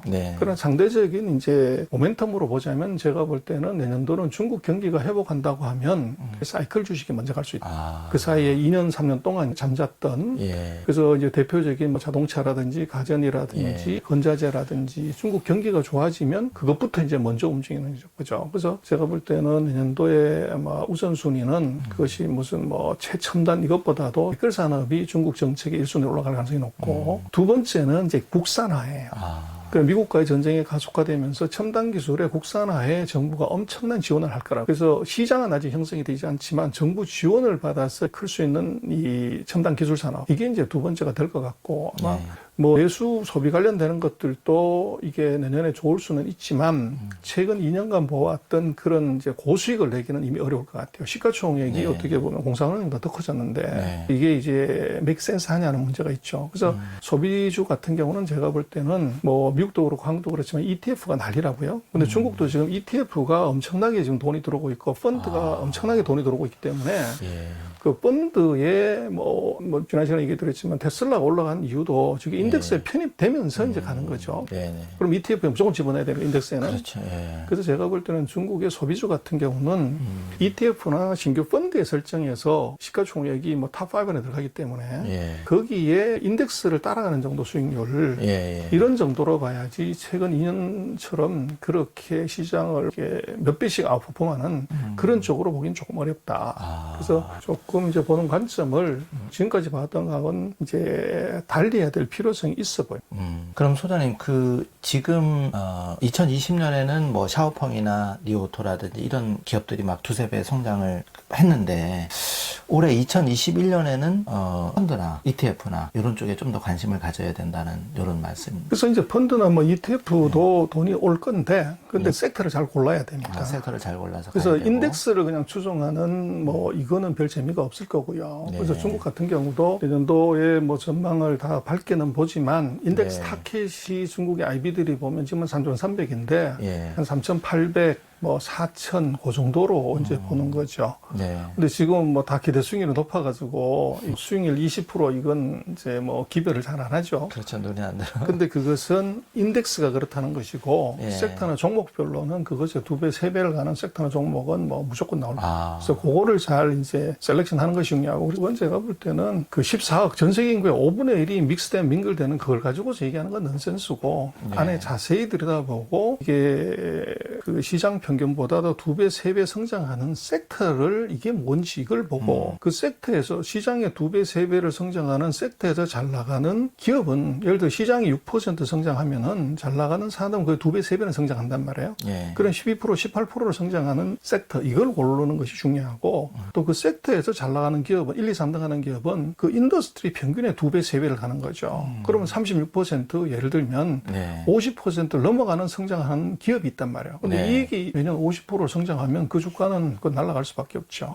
그래서 이제 그것을 골라내는 것 그거는 제가 보는 철저하게 산업하고 기업 공부를 많이 해야 됩니다. 그래서 그걸 안 하면은 그냥 인덱스를 사야 되는 거죠. 네. 근데 인덱스를 사면 아까 말씀을 드렸지만 시장 평균 따라가기 쉽지 않다. 네. 한국보다도 미국보다 떨어질 수 있는 가능성이 있죠. 네. 그러나 그 시장 평균을 넘어서는 섹터 종목 속을 깊이 들여다보면 뭐 상상하기 어려운 수익이 말씀드렸지만 테슬라보다도 그것의 2배 넘는 수익이 나는 종목들이 중국에 있단 말이에요. 예를 들면 ETF 중에 전기차에 좀 특화돼서 하는 ETF라든지 그렇죠. 예, 예를 들면 그렇게 좀 그렇죠. 골라서 좀 해야 된다 이런 철저하게 말씀이시죠? 그렇게 들어가야 되는데 뭐 조금 그런 것은 한국에서는 중국을 깊이 들여다보고 인더스트리나 섹터를 이걸 이제 깊이 보는 이제 정보 채널이 잘 없어서 그게 이제 뭐 투자하시는 분이 제일 깝깝한 부분이죠. 그리고 또 뭐 중국이 저게 영어로 된 보고서가 있는 게 아니라 다 중국말로 돼 있다 보니까 그래서 뭐 친 것은 종이고 까만 것은 글씨다 뭐 이렇게 되니까 좀 깝깝한 적이 있죠. 어떻게 보면 한국의 소장님 같은 분이 좀 홍길동처럼 분신이 많아서 이런 애널 분석을 해주시고 하면 좋은데 워낙에 지금 바쁘시고 여러 개 많다 보니까 한국에도 조금 소장님 같이 좀 전문가가 많이 좀 양성이 돼서 우리가 산업에서 좀 뒤처진다면은 금융에서 좀 돈을 먹을 수 있는 그런 게 돼야 되는데 좀 안타까운 경우가 많아요. 앞으로 이제 많이 나오시겠죠. 나오고 또 뭐 필요는 발명의 어머니고 네. 또 이제 돈이 몰리면 거기에 이제 자원이 집중되게 돼 있죠. 네. 있고 또 우리가 중국에서 공부한 인재들을 너무 경시를 하고 그 사람들을 훈련시키고 트레이닝하는 것이 안 돼 있어요. 그래서 우리가 가진 자원이 단데 그렇죠. 근데 그 중국어를 할 수 있고 중국 보고서를 읽을 수 있는 사람들을 활용을 안 하다 보니까 그 사람들도 중국에서 저렇게 잘 나가고 있는 중국 네. 거기에 칭화베이다 부단 뭐 이런 명문대학에서 걔들하고 같이 공부한 인재들이잖아요. 그렇죠. 그런 거의 천리마들하고 같이 뛰어본 선수들인데 네. 근데 이 사람들이 한국에 와가지고는 잘 안 불러준다고 네. 어슬렁어슬렁 다니는 거죠. 자기가 천리만지 모르고 네. 그냥 동네 소처럼 그냥 그렇게 기어 다니는 거죠. 그렇죠. 그래서 제가 볼 때는 그 우리 중국에서 공부한 젊은 인재들을 자극을 주고 그리고 이제 어떻게 보면 그 디렉션을 방향성을 정확하게 주고 교육하고 트레이닝하고 네. 또 지금 중국에서 제가 볼 때는 한국의 제조업 글쎄요 반도체 빼놓고는 우리가 중국에서 잘하는 게 별로 없어요. 그런 거에 대안은 뭐냐 그러면 돈을 일하게 시키는 거죠. 그렇죠. 그래서 네. 그렇게 하려고 하면 이제 그 중국의 인더스트리나 컴퍼니를 볼 수 있는 인재들 트레이닝 그리고 그 사람들의 활용 당장 우리가 돈 먹으려면 그거부터 해야 됩니다. 네. 근데 중국어를 전혀 모르고 이게 중국을 가본 적도 없이 그걸 자꾸 얘기를 하게 되면 네. 계속적으로 헛다리를 짚죠. 짚고 뭐 한국이 자원이 없는 것이 아니고 자원이 있으면서도 활용을 안 하는 것이고 또 한국의 많은 금융회사들이 이게 미국도 그렇지만 중국 같은 경우도 수수료를 받아서 챙기는 것에만 이제 급급하고 있지. 네. 거기에 이제 수수료에 걸맞는 정보로 과연 뭐를 제공하냐. 이건 이제 굉장히 의문이 있잖아요. 네, 맞습니다. 그래서 제도권에서 충분히 그것을 좀 공급을 해줘야 되는데 네. 그게 이제 뭐 여러 가지 이유가 있겠지만 굉장히 안타까운 일이죠. 그렇죠. 저도 뭐 현직에 있지만 금융이 결국은 이 한국 시장이 좀 그런 사람이 없으면 중국이든 미국이든 그쪽에 나가서 그쪽 분야에서 공부를 하고 스터디를 하고 진출을 해서 더 캐파를 늘려가는 사실 그런 노력이 좀 더 필요하다고 생각이 되고요. 그러면 사실 우리가 국내의 어떤 한계성을 많이 극복할 수 있다고 생각이 들더라고요. 그리고 우리 직장인들이 노후 자금을 위해서 퇴직 연금이라고 운용을 하는데 사실 중국 펀드 수익률이 굉장히 좋거든요. 소장님 방금 말씀하신 ETF나 특정 섹터가 4차 산업 관련한 것들이 수익률이 막 40, 50% 되는 것도 있기 때문에 그냥 투자자 입장에서도 이런 게 막 있는데도 불구하고 도대체 어떻게 운영이 되는지 이제 이렇다 보니까 참 저희들 책임도 큰 것 같고요. 2021년에는 정말 공부를 많이 하고 소장님을 좀 더 자주 모셔서 그런 해안을 좀 많이 들어봐야 된다 이런 생각이 듭니다. 뭐 다 같이 공부를 하는 거죠. 뭐 그래서 저도 최근에 그 뭐 중국 그 정부에 대한 뭐 니드가 많아가지고 예. 그 중국 경제 금융 쪽 관련되는 이제 그 채널을 하나 그를 만들었었어요. 좀 홍보 좀 해주시죠. 아니 뭐 그건 아니고. 근데 이제 의외로 제가 보니까 네. 그 중국에 대한 기본적인 정보들이 너무 없으셔서 그래서 뭐 질문을 하시거나 댓글을 다는 걸 놓고 보면 네. 너무나도 이제 기초적인 네. 그래서 그게 이제 좀 우리로 보면 좀 문제죠. 이것도 지금 뭐 소장님 같이 이런 채널에서 그 많은 이제 소개를 하게 되면 네. 아마도 저 훨씬 더 투자를 좀 편안하게 할 수 있는 네. 그런 뭐 때가 오지 않겠습니까? 이제 2021년 기대가 되는데요. 3일 경제독립 TV는 저희가 추구하는 바는 이제 균형 잡힌 투자입니다. 그래서 종잣돈을 마련하고 꾸준한 투자, 그리고 공부를 통해 가지고 균형 잡힌 투자를 하는 건데, 그런 의미에서 2021년에 중국 시장이 많이 기대가 되고요. 정말 우리 소장님 바쁘시지만 좀 3일 경제독립 TV에 자주 모셔서 최소 분기별로라도 좀 업데이트를 해드리도록 최선을 다하겠습니다. 모쪼록 건강 조심하시고 2021년 새해에 여러분이 행복한 부자가 되었으면 좋겠습니다. 소장님 오늘 시간 내주셔서 감사합니다. 네, 고맙습니다.